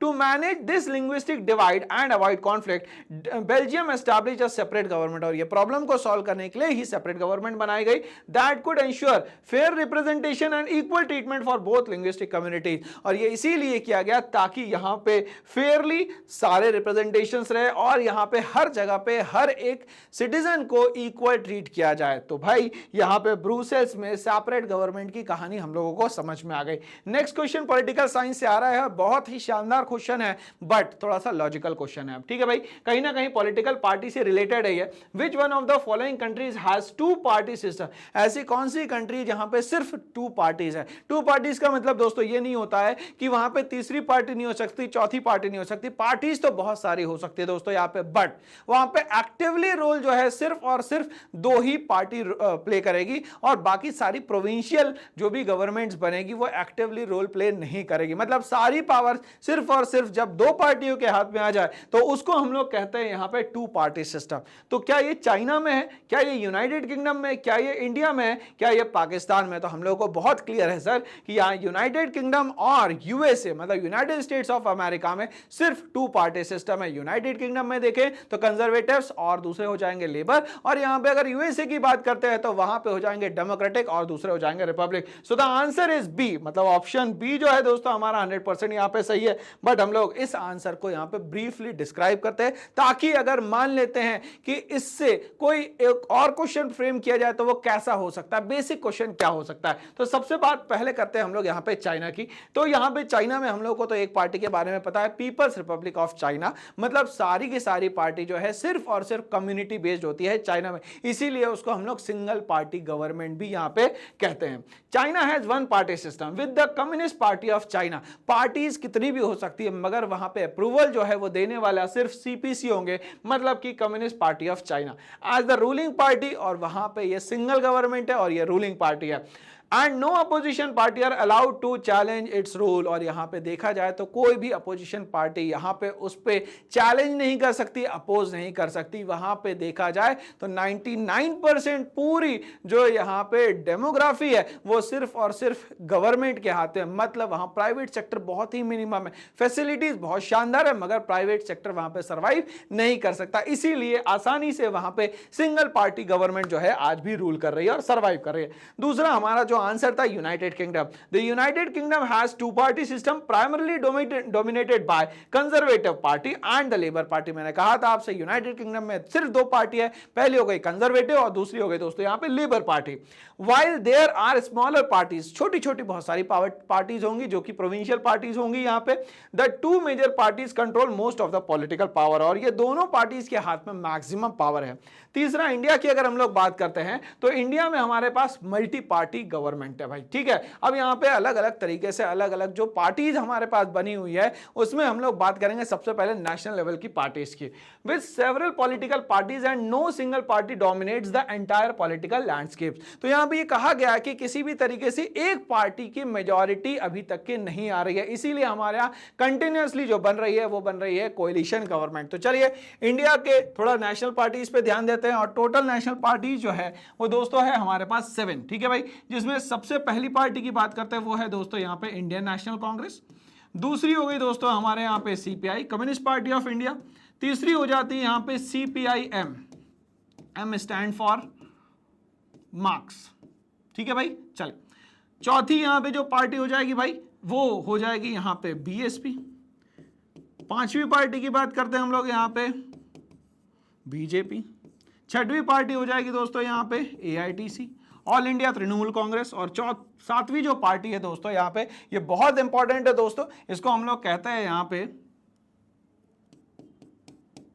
एनसीपी, ठीक है भाई। चलिए तो ये सारी 7 जो है हमारी नेशनल लेवल की पार्टीज है, और ये नेशनल लेवल की पार्टीज का एग्जाम में क्वेश्चन दोस्तों पूछा जाता है, इसीलिए ये सातों पार्टियों के नाम हम लोग को याद करना विद द एस्टैब्लिशमेंट ईयर, ठीक है भाई। और इनकी कुछ आइडियोलॉजीज है उनसे रिलेटेड क्वेश्चन, या इनका जो पार्टी सिंबल है उससे रिलेटेड भी क्वेश्चन पूछा जा सकता है। लास्ट हमारा जो ऑप्शन था, Pakistan has multi party system as well with several parties competing in election. बहुत सारी पार्टीज जो है पाकिस्तान में भी है, इसीलिए वहां पे जो पार्टी सिस्टम वो है मल्टी पार्टी सिस्टम। ओके चलिए मूव करते हैं हम लोग नेक्स्ट क्वेश्चन पे, क्वेश्चन नंबर 13 की तरफ बढ़ते हैं हम लोग। यहाँ पे ये बोलता है what role do checks and balances. अब यहाँ पे एक इंपॉर्टेंट बात करी गई, चेक्स एंड बैलेंसेस क्या होता है। Play a democratic country. अब यहां पे जो डेमोक्रेटिक कंट्री वहां चेक्स एंड बैलेंसेस का मतलब क्या होता है, जहां पे गलतियां है उसको निकाला जाए और उसको सही करने का इमीडिएटली कोई ना कोई तरीका निकाला जाए, इसको बोलते हैं चेक्स एंड बैलेंसेस। डेमोक्रेसी में ये बहुत इंपॉर्टेंट रोल प्ले करता है, क्योंकि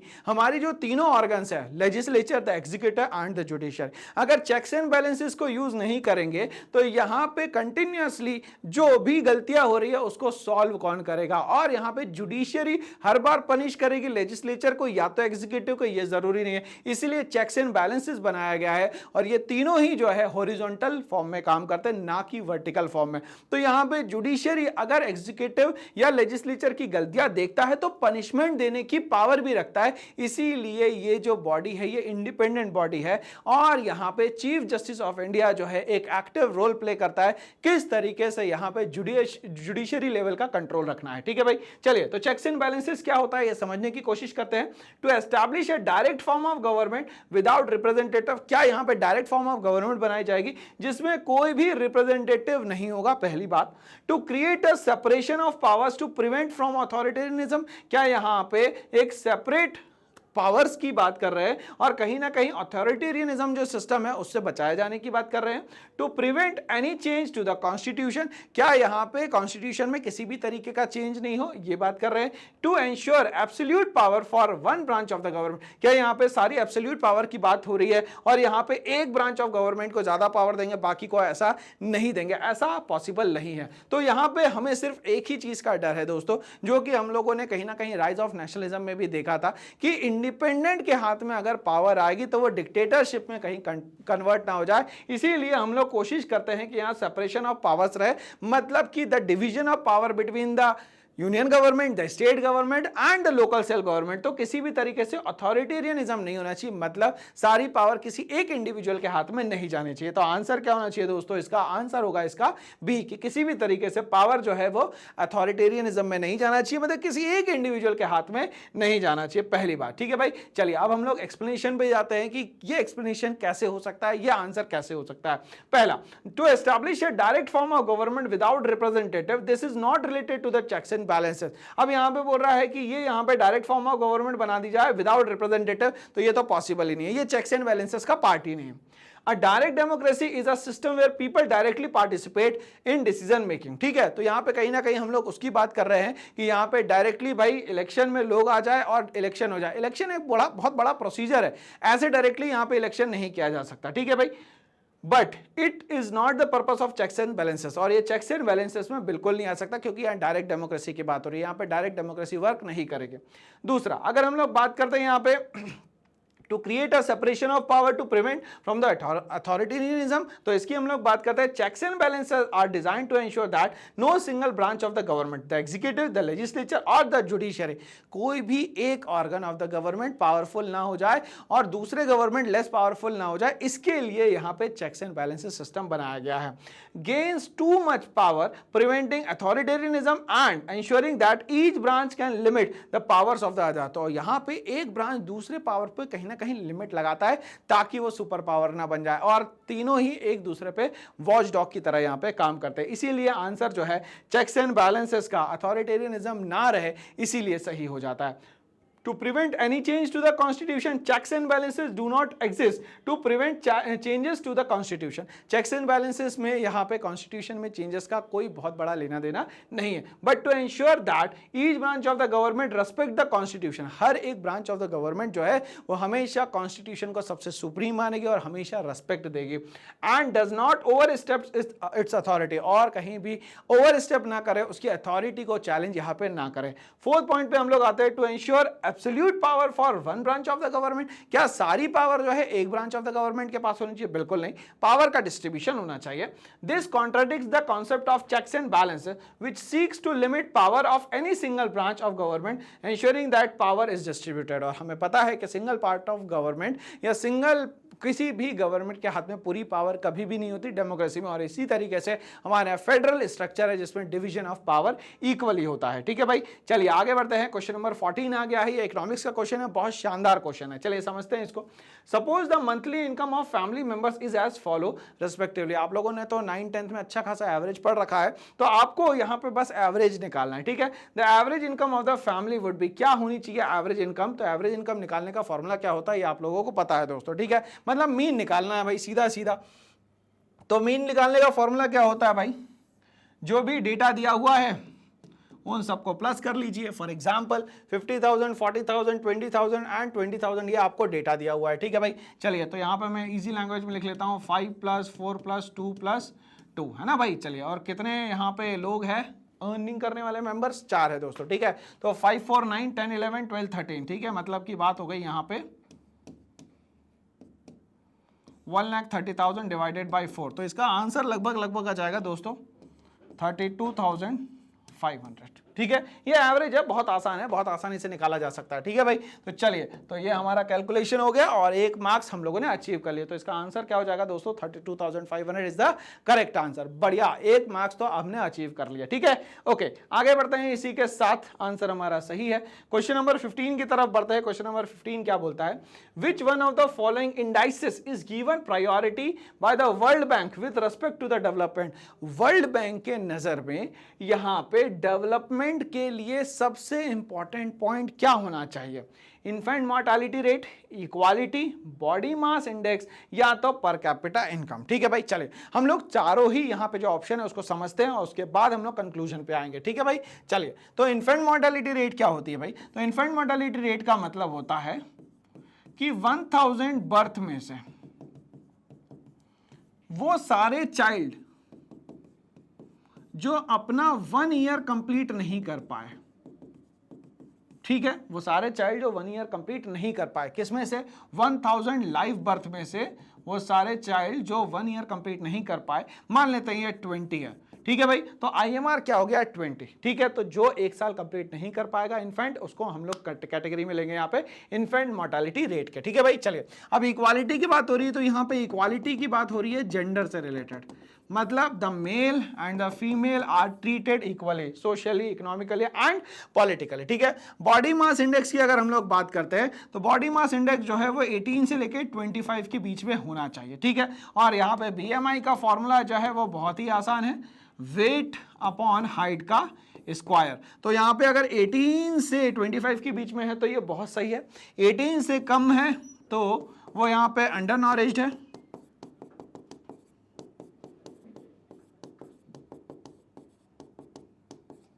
और अगर उसके ऊपर चले जाता है तो ये फैट की कैटेगरी में आ जाता है दोस्तों, ना। ठीक है, तो यहां तक की कहानी क्लियर हो गई। दूसरा हमारे पास एक और ऑप्शन बचता है पर कैपिटा इनकम। क्या होता है पर कैपिटा इनकम को हम लोग समझने की कोशिश करते हैं।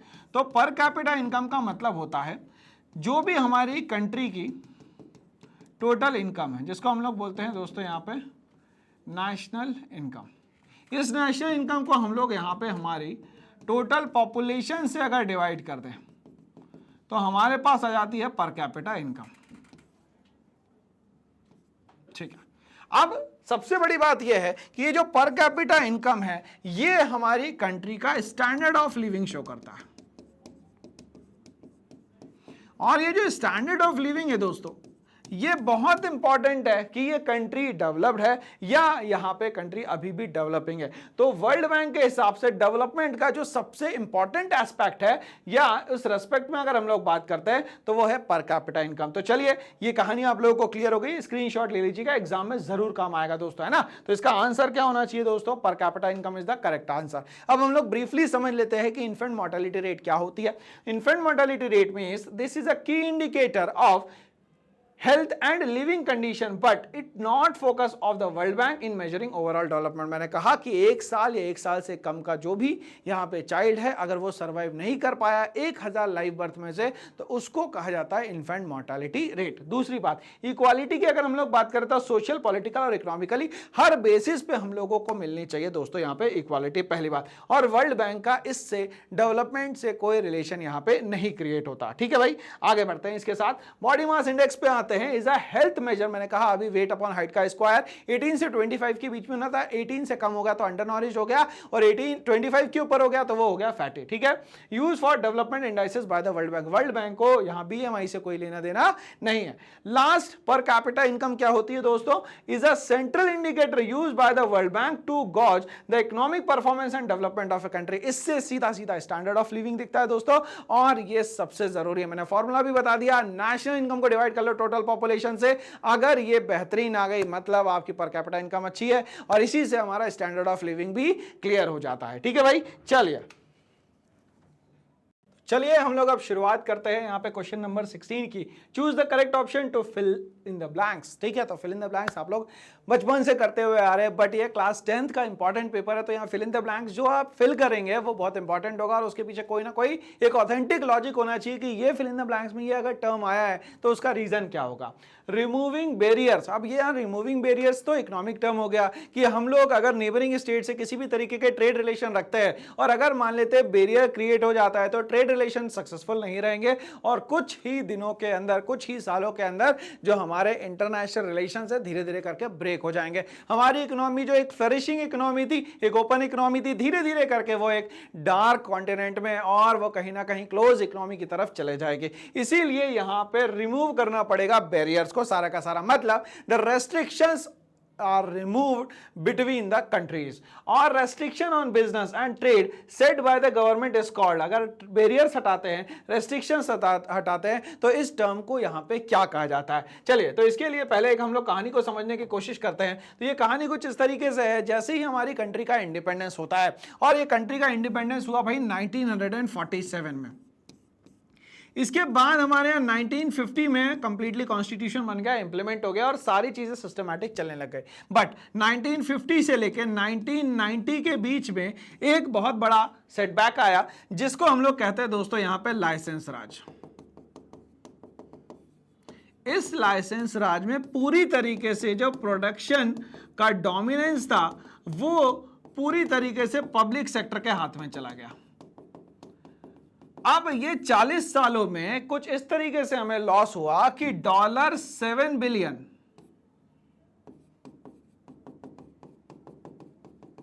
डेप्ट में आ गया इंडिया। अब क्या करें, क्वेश्चन क्या करें अब। तो अब यहां पे क्वेश्चन ये आया कि अब क्या करना चाहिए। तो सबसे पहले हमें हिंट दिया गया कि जो आपने पॉलिसीज यूज करी है वो पॉलिसीज गलत है। अब ये पॉलिसीज को सही करना है भाई, तो इस पॉलिसी को सही करने के लिए international institution for example IMF और IBRD की सलाह ली गई।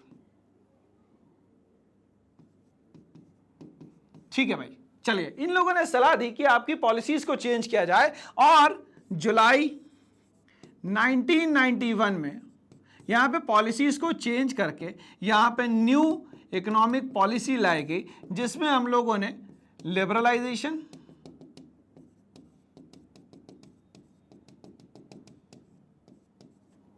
ग्लोबलाइजेशन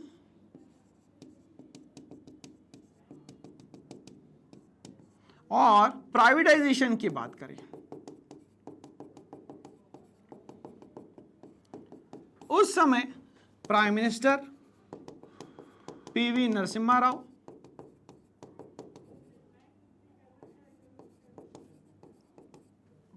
और फाइनेंस मिनिस्टर मनमोहन सिंह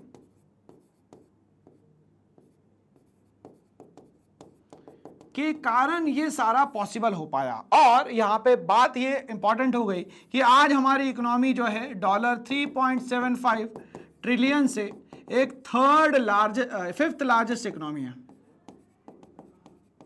2026 तक का एस्टिमेट है कि हमारी एक थर्ड लार्जेस्ट इकोनॉमी बनने वाली है। ठीक है भाई, चलिए, तो ये सारी चेंजेस ये तब हो पाए जब हम लोगों ने अपनी पॉलिसीज जो लाइसेंस रास्ते इससे स्विच करके एलपीजी पॉलिसीज को यहां ऑप्ट किया, and thanks to the finance minister Manmohan Singh. ठीक है भाई, तो अब ये स्टेटमेंट क्या है, ये डिसइन्वेस्टमेंट है या ये स्पेशल इकोनॉमिक जोन है या ये लिबरलाइजेशन है या ये फॉरेन डायरेक्ट इन्वेस्टमेंट है। तो ये कहानी पूरी इसलिए सुनाई गई है ताकि लिबरलाइजेशन वर्ड हमें समझ में आए और हमारी जो आज इकोनॉमी काम कर रही है वो किस तरीके से कर रही है समझ में आ जाए। तो इस फिल इन द ब्लैंक्स में जो एप्रोप्रिएट फिलअप करना है वो है यहां पे लिबरलाइजेशन। डिसइन्वेस्टमेंट क्या होता है, स्पेशल इकोनॉमिक जोन क्या होता है और फॉरेन डायरेक्ट इन्वेस्टमेंट क्या है, हम लोग अब यहां पे समझने वाले हैं। तो आंसर हमारा क्या है सही भाई, लिबरलाइजेशन। ओके, आगे बात करते हैं हम लोग यहां पे डिसइन्वेस्टमेंट क्या होता है। ध्यान से समझने की कोशिश करिएगा। जब भी कोई गवर्नमेंट की जो कोई भी एस्टैब्लिशमेंट वाली कंपनी होती है जिसको हम लोग बोलते हैं public sector undertakings, for example, ठीक है भाई, चलिए, अब किसी कारण से उसमें धीरे धीरे करके प्रॉफिट रेवेन्यू जो है कम होना शुरू हो जाता है। अब कंपनी या तो पूरे कंपनी को सोल्ड आउट कर दे, जो कि जस्ट इम्पॉसिबल है, या तो कुछ पार्ट को उसमें से निकाल के बेच दे। ठीक है भाई, मतलब कि पब्लिक सेक्टर में कहीं ना कहीं प्राइवेट सेक्टर की एंट्री कर देना, बट वो कुछ पार्ट को यहां पे परचेज कर लेगा। That is known as disinvestment, मतलब किसी कंपनी का कुछ पार्ट निकाल के किसी प्राइवेट सेक्टर को बेच देना कहलाता है दोस्तों यहां पे डिसइन्वेस्टमेंट। यहां तक की कहानी क्लियर। चलिए, refers to the process of selling government owned assets, तो यहां तक के क्लियर हो गया कि यहां पे एक पब्लिक सेक्टर की कंपनी या गवर्नमेंट ओन्ड एसेट्स जो है उसमें से एक पार्ट निकाल के बेच देना। और shares in the state owned enterprises, it is not directly related with the removing barriers, इसका कोई रिलेशन यहां पे बैरियर से नहीं है। ठीक है भाई, चलिए, फॉर एग्जांपल ये कंपनी है, इसका हम लोगों ने 25% शेयर निकाल के सोल्ड आउट कर दिया, that is known as disinvestment. ठीक है, मगर इसका रिलेशन किसी भी तरीके से ट्रेड बैरियर के रिमूवल से नहीं है। ठीक है, दूसरी बड़ी बात, स्पेशल इकोनॉमिक जोन का मतलब यह होता है कुछ ऐसे एरिया जहां पे सिर्फ और सिर्फ चीजों का प्रोडक्शन हो और वहां पे किसी भी तरीके से डोमेस्टिक एरिया ना हो, मतलब कि रेसिडेंशियल एरिया ना हो, लोगों के लिए वो जगह ना हो, सिर्फ और सिर्फ प्रोडक्शन के लिए वो अगर जगह बनाई जाए तो उसको बोलते हैं हम लोग यहां पे special economic zone. These are the areas within a country where businesses are subject to different economic regulations, और यहां पे सिर्फ और सिर्फ बिजनेस के रेगुलेशंस के लिए इसको एस्टैब्लिश किया जाएगा। Usually design to encourage trade and investment, और किसके लिए किया गया है, ताकि ट्रेड बढ़ सके, ताकि यहां पे इन्वेस्टमेंट बढ़ सके। But it is not specifically about removing general trade barriers, मगर इसका कोई दूर दूर तक का रिलेशन यहां ट्रेड बैरियर्स के रिमूवल से नहीं है। चलिए हम लोग थर्ड टर्म पे आते हैं भाई। थर्ड टर्म तो हमारा आंसर ही था, इसका मतलब था liberalisation. refers to the process of reducing or removing government restriction, कहीं ना कहीं एक प्रोसेस जिसमें रिड्यूस और रिमूव किया जाए गवर्नमेंट रेस्ट्रिक्शंस को, and trade barriers in order to promote business investment and trade. क्या करना है वहां पे, ट्रेड को यहां पे सपोर्ट करना है, प्रमोट करना है बिजनेस को, इन्वेस्टमेंट को और ट्रेड को, बट यहां पे फ्री करना है किसी ना किसी तरीके से बैरियर को। ठीक है, फ्री बैरियर रहेगा तो लोगों से हमारी दोस्ती अच्छी होगी, हमारे रिलेशंस अच्छे होंगे, ट्रेड ज्यादा अच्छा खासा हो पाएगा। अगर हम लोग एफडीआई की बात करते हैं तो फॉरेन डायरेक्ट इन्वेस्टमेंट का मतलब होता है हमारी डोमेस्टिक कंपनी में बाहर से कोई भी आके किसी भी तरीके का इन्वेस्टमेंट करना चाहता है बेसिक लेवल पे, मतलब बेसिक इंफ्रास्ट्रक्चर में, तो उसको हम लोग बोलते हैं foreign direct investment. Refers to made by foreign entity in a business in another country, तो ऐसा जरूरी नहीं है कि इंडिया में ही एफडीआई करी जा सकती है, वर्ल्ड में कहीं पे भी की जाती है, बट जो डोमेस्टिक कंट्री है उसमें बाहर की कोई कंट्री का किसी भी तरीके से पैसा लगाता बेसिक इंफ्रास्ट्रक्चर में, उसको कहा जाता है दोस्तों FDI, foreign direct investment. But it does not specifically refers to removing barriers और रेस्ट्रिक्शन, मगर इसका कोई लेना देना यहां पे रेस्ट्रिक्शन बैरियर से नहीं है भाई। चलिए, तो आंसर हमारा क्लियर हो गया है। क्वेश्चन नंबर 17 पे हम लोग आ चुके हैं। क्वेश्चन नंबर 17 कहता है Which one of the following is an example of the organised sector activities. अब ये ऑर्गेनाइज्ड और अनऑर्गेनाइज्ड सेक्टर क्या होता है? तो ऑर्गेनाइज्ड सेक्टर का मतलब जो कि गवर्नमेंट के रूल्स एंड रेगुलेशन को 100% फॉलो करते हुए चलते हैं, उनको रिटायरमेंट के बाद बेनिफिट्स भी मिलते हैं, उनको प्रॉपरली जो सैलरी है वो भी मिलती है, उनको रिटायरमेंट के बेनिफिट के प्लान जो है वो पता होते हैं, और जितनी भी गवर्नमेंट की फैसिलिटीज है वो सारी सिस्टमैटिक वे में मिलती है, उसको कहते हैं हम लोग ऑर्गेनाइज्ड सेक्टर। बट एक ऐसा सेक्टर जहां पे गवर्नमेंट का बहुत रोल कॉल ना हो, इंडिविजुअली हमें सब कुछ करना हो, इंडिविजुअली हमें फाइट करना है, ये सब कहलाता है दोस्तों अनऑर्गेनाइज्ड सेक्टर। तो इसमें से पूछा गया है कि ये जो अनऑर्गेनाइज्ड सेक्टर की एक्टिविटी है इसमें से कौन सी है?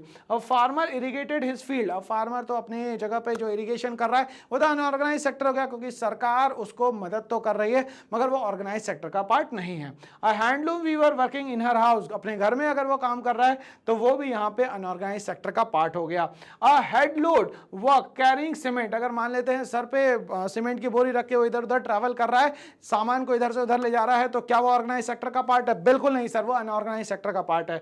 But a teacher taking classes in a government school, देखिए एक नाम लिख गया गवर्नमेंट स्कूल, तो अपने आप समझ में आ गया दोस्तों कि किसकी बात हो रही है यहाँ पे? तो बात हो रही है सर यहाँ ऑर्गेनाइज्ड सेक्टर की। क्यों? क्योंकि यहाँ पे बहुत सारे बेनिफिट्स यहाँ पे मिलने वाले हैं। ठीक है भाई, चलिए, तो हम लोगों को ये पता है कि हम हर ऑप्शन के बाद एक पूरा का पूरा ब्रीफ डिस्क्रिप्शन की बात करते हैं, और ब्रीफ डिस्क्रिप्शन बहुत ज्यादा जरूरी है।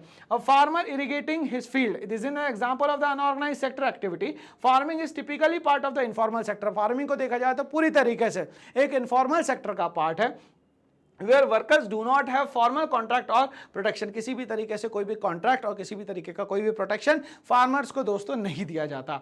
A handloom weaver working in her house, this is example of the unorganized sector, as the handloom weaver work independently, usually without legal safeguards और formal work agreement, किसी भी तरीके का उसका कोई formal agreement नहीं हुआ किसी के भी साथ। दूसरा, यहाँ पे किसी भी तरीके के कोई legal safeguard नहीं है कि अगर कल को कोई नुकसान हो जाता है तो उसको यहाँ पे reimburse करा जाएगा, ऐसा कोई भी प्रोटोकॉल यहाँ पे यूज नहीं किया गया। ठीक है भाई, चलिए आगे बात करते हैं हम लोग हेडलोड वर्क कैरिंग सीमेंट वाले बंदे की। ये एक अनऑर्गेनाइज्ड सेक्टर का पार्ट है। क्यों? क्योंकि यहाँ पे इसको हायर किया गया, इतना काम होगा, इसके बाद उसको दूसरा काम ढूंढना होगा, मतलब ये परमानेंट यहाँ पे नहीं है, तो यहाँ पे वो परमानेंट नहीं है, इसकी जॉब सिक्योरिटी नहीं है, इसीलिए यहाँ पे ये किस तरीके का हो गया भाई? किस तरीके के सेक्टर का पार्ट हो गया? अनऑर्गेनाइज्ड सेक्टर का दोस्तों यहाँ पे पार्ट हो गया। हम लोग बात करते हैं यहाँ पे जो टीचर है जो गवर्नमेंट स्कूल में जा रहा है वो ऑर्गेनाइज सेक्टर का पार्ट है। क्यों?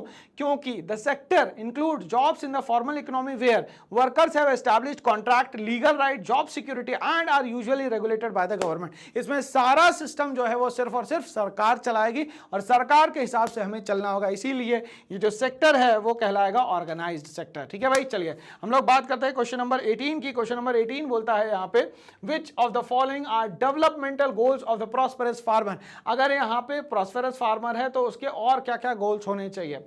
Choose the correct from the given option. क्या उसका डेवलपमेंट गोल बेटर वेजेस होना चाहिए? वो तो प्रॉफिट के लिए काम कर रहा है सर, वेजेस तो बात ही नहीं कर रहा। Higher support prices for the crops, क्या उसको यहाँ पे हायर सपोर्ट मिलना चाहिए, मतलब एमएसपी उसको ज्यादा मिलना चाहिए। एश्योर्ड हाई फैमिली इनकम, क्या उसके पास अच्छा खासा पैसा आना चाहिए। मोर डेज फॉर वर्क, बहुत ज्यादा उसको काम करने के लिए दिन मिलने चाहिए, ऐसा बिल्कुल भी नहीं है। तो फर्स्ट और फोर्थ जो है इसमें नहीं है ऑप्शन, बट यहाँ पे सेकंड और थर्ड जो है बिल्कुल सही दिया गया, मतलब B is the correct answer. चलिए भाई, बी हमारा यहाँ पे सही आंसर है, मतलब ओनली 2 and 3 आर करेक्ट। ठीक है भाई, तो मतलब ए, बी और डी जो है यहाँ पे आंसर गलत दिया गया है। ठीक है, बेटर वेजेस की अगर हम लोग बात करते हैं तो ये बेटर वेजेस जो है सिर्फ और सिर्फ किसके लिए रहते हैं भाई? जो डेली वेजर्स होते हैं, सुबह उठे, काम करे और सो गए, फिर अगले दिन कुछ नया काम ढूंढा, तो उनके लिए ये बेटर वेजेस की कहानी होती है। बट यहाँ पे जो एक अच्छा एग्रीकल्चरिस्ट है, अच्छा खासी उसके पास जमीन है, तो उसके लिए ये नहीं होगा फोकस। ठीक है भाई, while better wages may be a goal for agriculture worker or laborer, a prosperous farmer typically focus on increasing the profitability of their own farming, तो वो प्रॉफिट का सोचेगा, वेजेस का नहीं सोचेगा। दूसरा, हायर सपोर्ट प्राइस मिलना चाहिए, तो सरकार यहाँ पे एमएसपी ज्यादा से ज्यादा देगी, तो यहाँ पे फायदा फार्मर को ज्यादा से ज्यादा होगा, तो ये ऑप्शन जो है सेकंड वाला करेक्ट दिया गया। थर्ड ऑप्शन इसीलिए करेक्ट है क्योंकि हम लोग जब प्रॉस्पेरस फार्मर की बात करते हैं तो उसके बाद अच्छा खासा प्रॉफिट आता है भाई, अच्छा खासा प्रॉफिट आएगा तो उसकी फैमिली ग्रो करेगी, उसकी पर कैपिटा इनकम ग्रो करेगी, ऑटोमेटिकली स्टैंडर्ड ऑफ लिविंग बढ़ेगा। बट हम लोग यहाँ पे ज्यादा दिनों की बात करें तो अगर ज्यादा दिन वो काम करेगा तो उसको पेमेंट ज्यादा देनी पड़ेगी और उसका नुकसान होगा। तो लिमिटेड टाइम में अगर वो वहां पे मैक्सिमम आउटपुट दे पाता है तो ये ज्यादा प्रॉफिटेबल रहेगा दोस्तों। तो यहाँ पे कहानी क्लियर हो गई भाई, आंसर हमारा क्यों ये सेकंड और थर्ड सही था। क्वेश्चन नंबर 19 पे हम लोग आते हैं, why do lenders often require collateral before lending loan, choose the most suitable option from the following. अब मान लेते हैं मैं आपसे कुछ पैसा मांगता हूं, मगर मैं बोलता हूं कि ये पैसा मैं कुछ दिनों में लौटा दूंगा, मगर मैं नहीं लौटाता हूं, तो फिर आपके पास श्योरिटी के लिए क्या है? क्या बात ऐसी करूं मैं कि आपको गारंटी हो जाए? तो बातों से गारंटी नहीं होती दोस्तों, कोई ना कोई एसेट्स के बदले में ही आपको कुछ ना कुछ पैसा मिलता है। और ये जितनी भी बैंक्स है, ये कमर्शियल बैंक्स, इनका काम मेनली यही है to earn more and more money, किसी भी तरीके से पैसा कमाना। तो ये किसी ना किसी तरीके से कुछ ना कुछ श्योरिटी के लिए आपकी सिक्योरिटी रख लेंगे, फॉर एग्जांपल गोल्ड रख लेंगे या ओरिजिनल पेपर्स रख लेंगे, ताकि आप उनको समय पे पैसा अगर नहीं दे पाते, किसी तरीके से डिफॉल्टर हो जाते हैं, तो आपकी वो एसेट्स बेच के ये पैसा कहीं ना कहीं से वो क्या कर सके, गेन कर सके। इसीलिए यहां पे कोलेटरल की बात करी गई है भाई, ठीक है। Lower interest rate for borrowers to establish personal relation to increase their profit margin to mitigate the risk of the loan default. तो कोलेटरल सिक्योरिटी यहां पे लेंडिंग के पहले क्यों रखी जाती है? ताकि यहां पे अगर कोई बंदा डिफॉल्टर हो भी जाए तो लोन का जो रिस्क है वो सबसे मिनिमम हो जाए, इसीलिए यहां कोलेटरल सिक्योरिटी की बात की जाती है दोस्तों, ठीक है भाई। चलिए, तो कहानी समझ में आ गई है और आंसर भी हमें समझ में आ गया है। चलिए हम लोग समझते हैं यहां पे एक एक जो हमारा ऑप्शन है उसको। I can sometimes lead to lower interest rate. The primary reason for requiring collateral is to reduce risk, not to lower rates. ठीक है भाई, पहली बात। To establish personal relation, this is not the main purpose of collateral. Collateral का personal relation से कोई लेना देना ही नहीं है। Collateral does not directly increase the lender's profit margin. Instead, it helps reduce the risk. अब यहाँ पे collateral से इसको कोई फायदा नहीं है, मगर कहीं ना कहीं रिस्क जो है मिनिमम हो जाता है। और collateral जो है एक सिक्योरिटी की तरह काम करता है, जब ये पैसा अगर डूबने की स्थिति में पहुंच जाए तब। ठीक है भाई, चलिए कहानी यहां तक के क्लियर हो गई। और इसी के साथ हम लोग आते हैं अपने लास्ट क्वेश्चन पे। लास्ट क्वेश्चन हमसे कहता है, look at the given picture carefully and infer the income of the bank. आपको ये बताना है, इस क्वेश्चन में ही आपको पूछ लिया गया कि आप बताइए कि ये जो स्टेटमेंट दी गई है, ये जो पिक्चर दी गई है, इसका मतलब क्या है। ठीक है भाई, तो हम लोग सबसे पहले समझने की कोशिश करते हैं दोस्तों। तो हमारे यहां जितने भी बैंक्स हैं वो आज सारे कमर्शियल बैंक्स हैं। कमर्शियल बैंक का मतलब ही होता है नो फ्री सर्विस, सीधा सीधा मतलब होता है। ठीक है, मेन फंक्शन अगर हम लोग बात करें कमर्शियल बैंक का, तो पहला जो फंक्शन होता है एक्सेप्टिंग डिपॉजिट।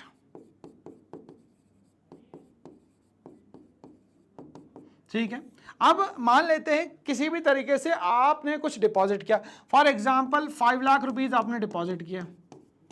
ठीक है, बैंक में 5 लाख रुपए पहुंच गए। अब ये बैंक जो इसके बदले में देगा वो आपको देगा दोस्तों यहां पे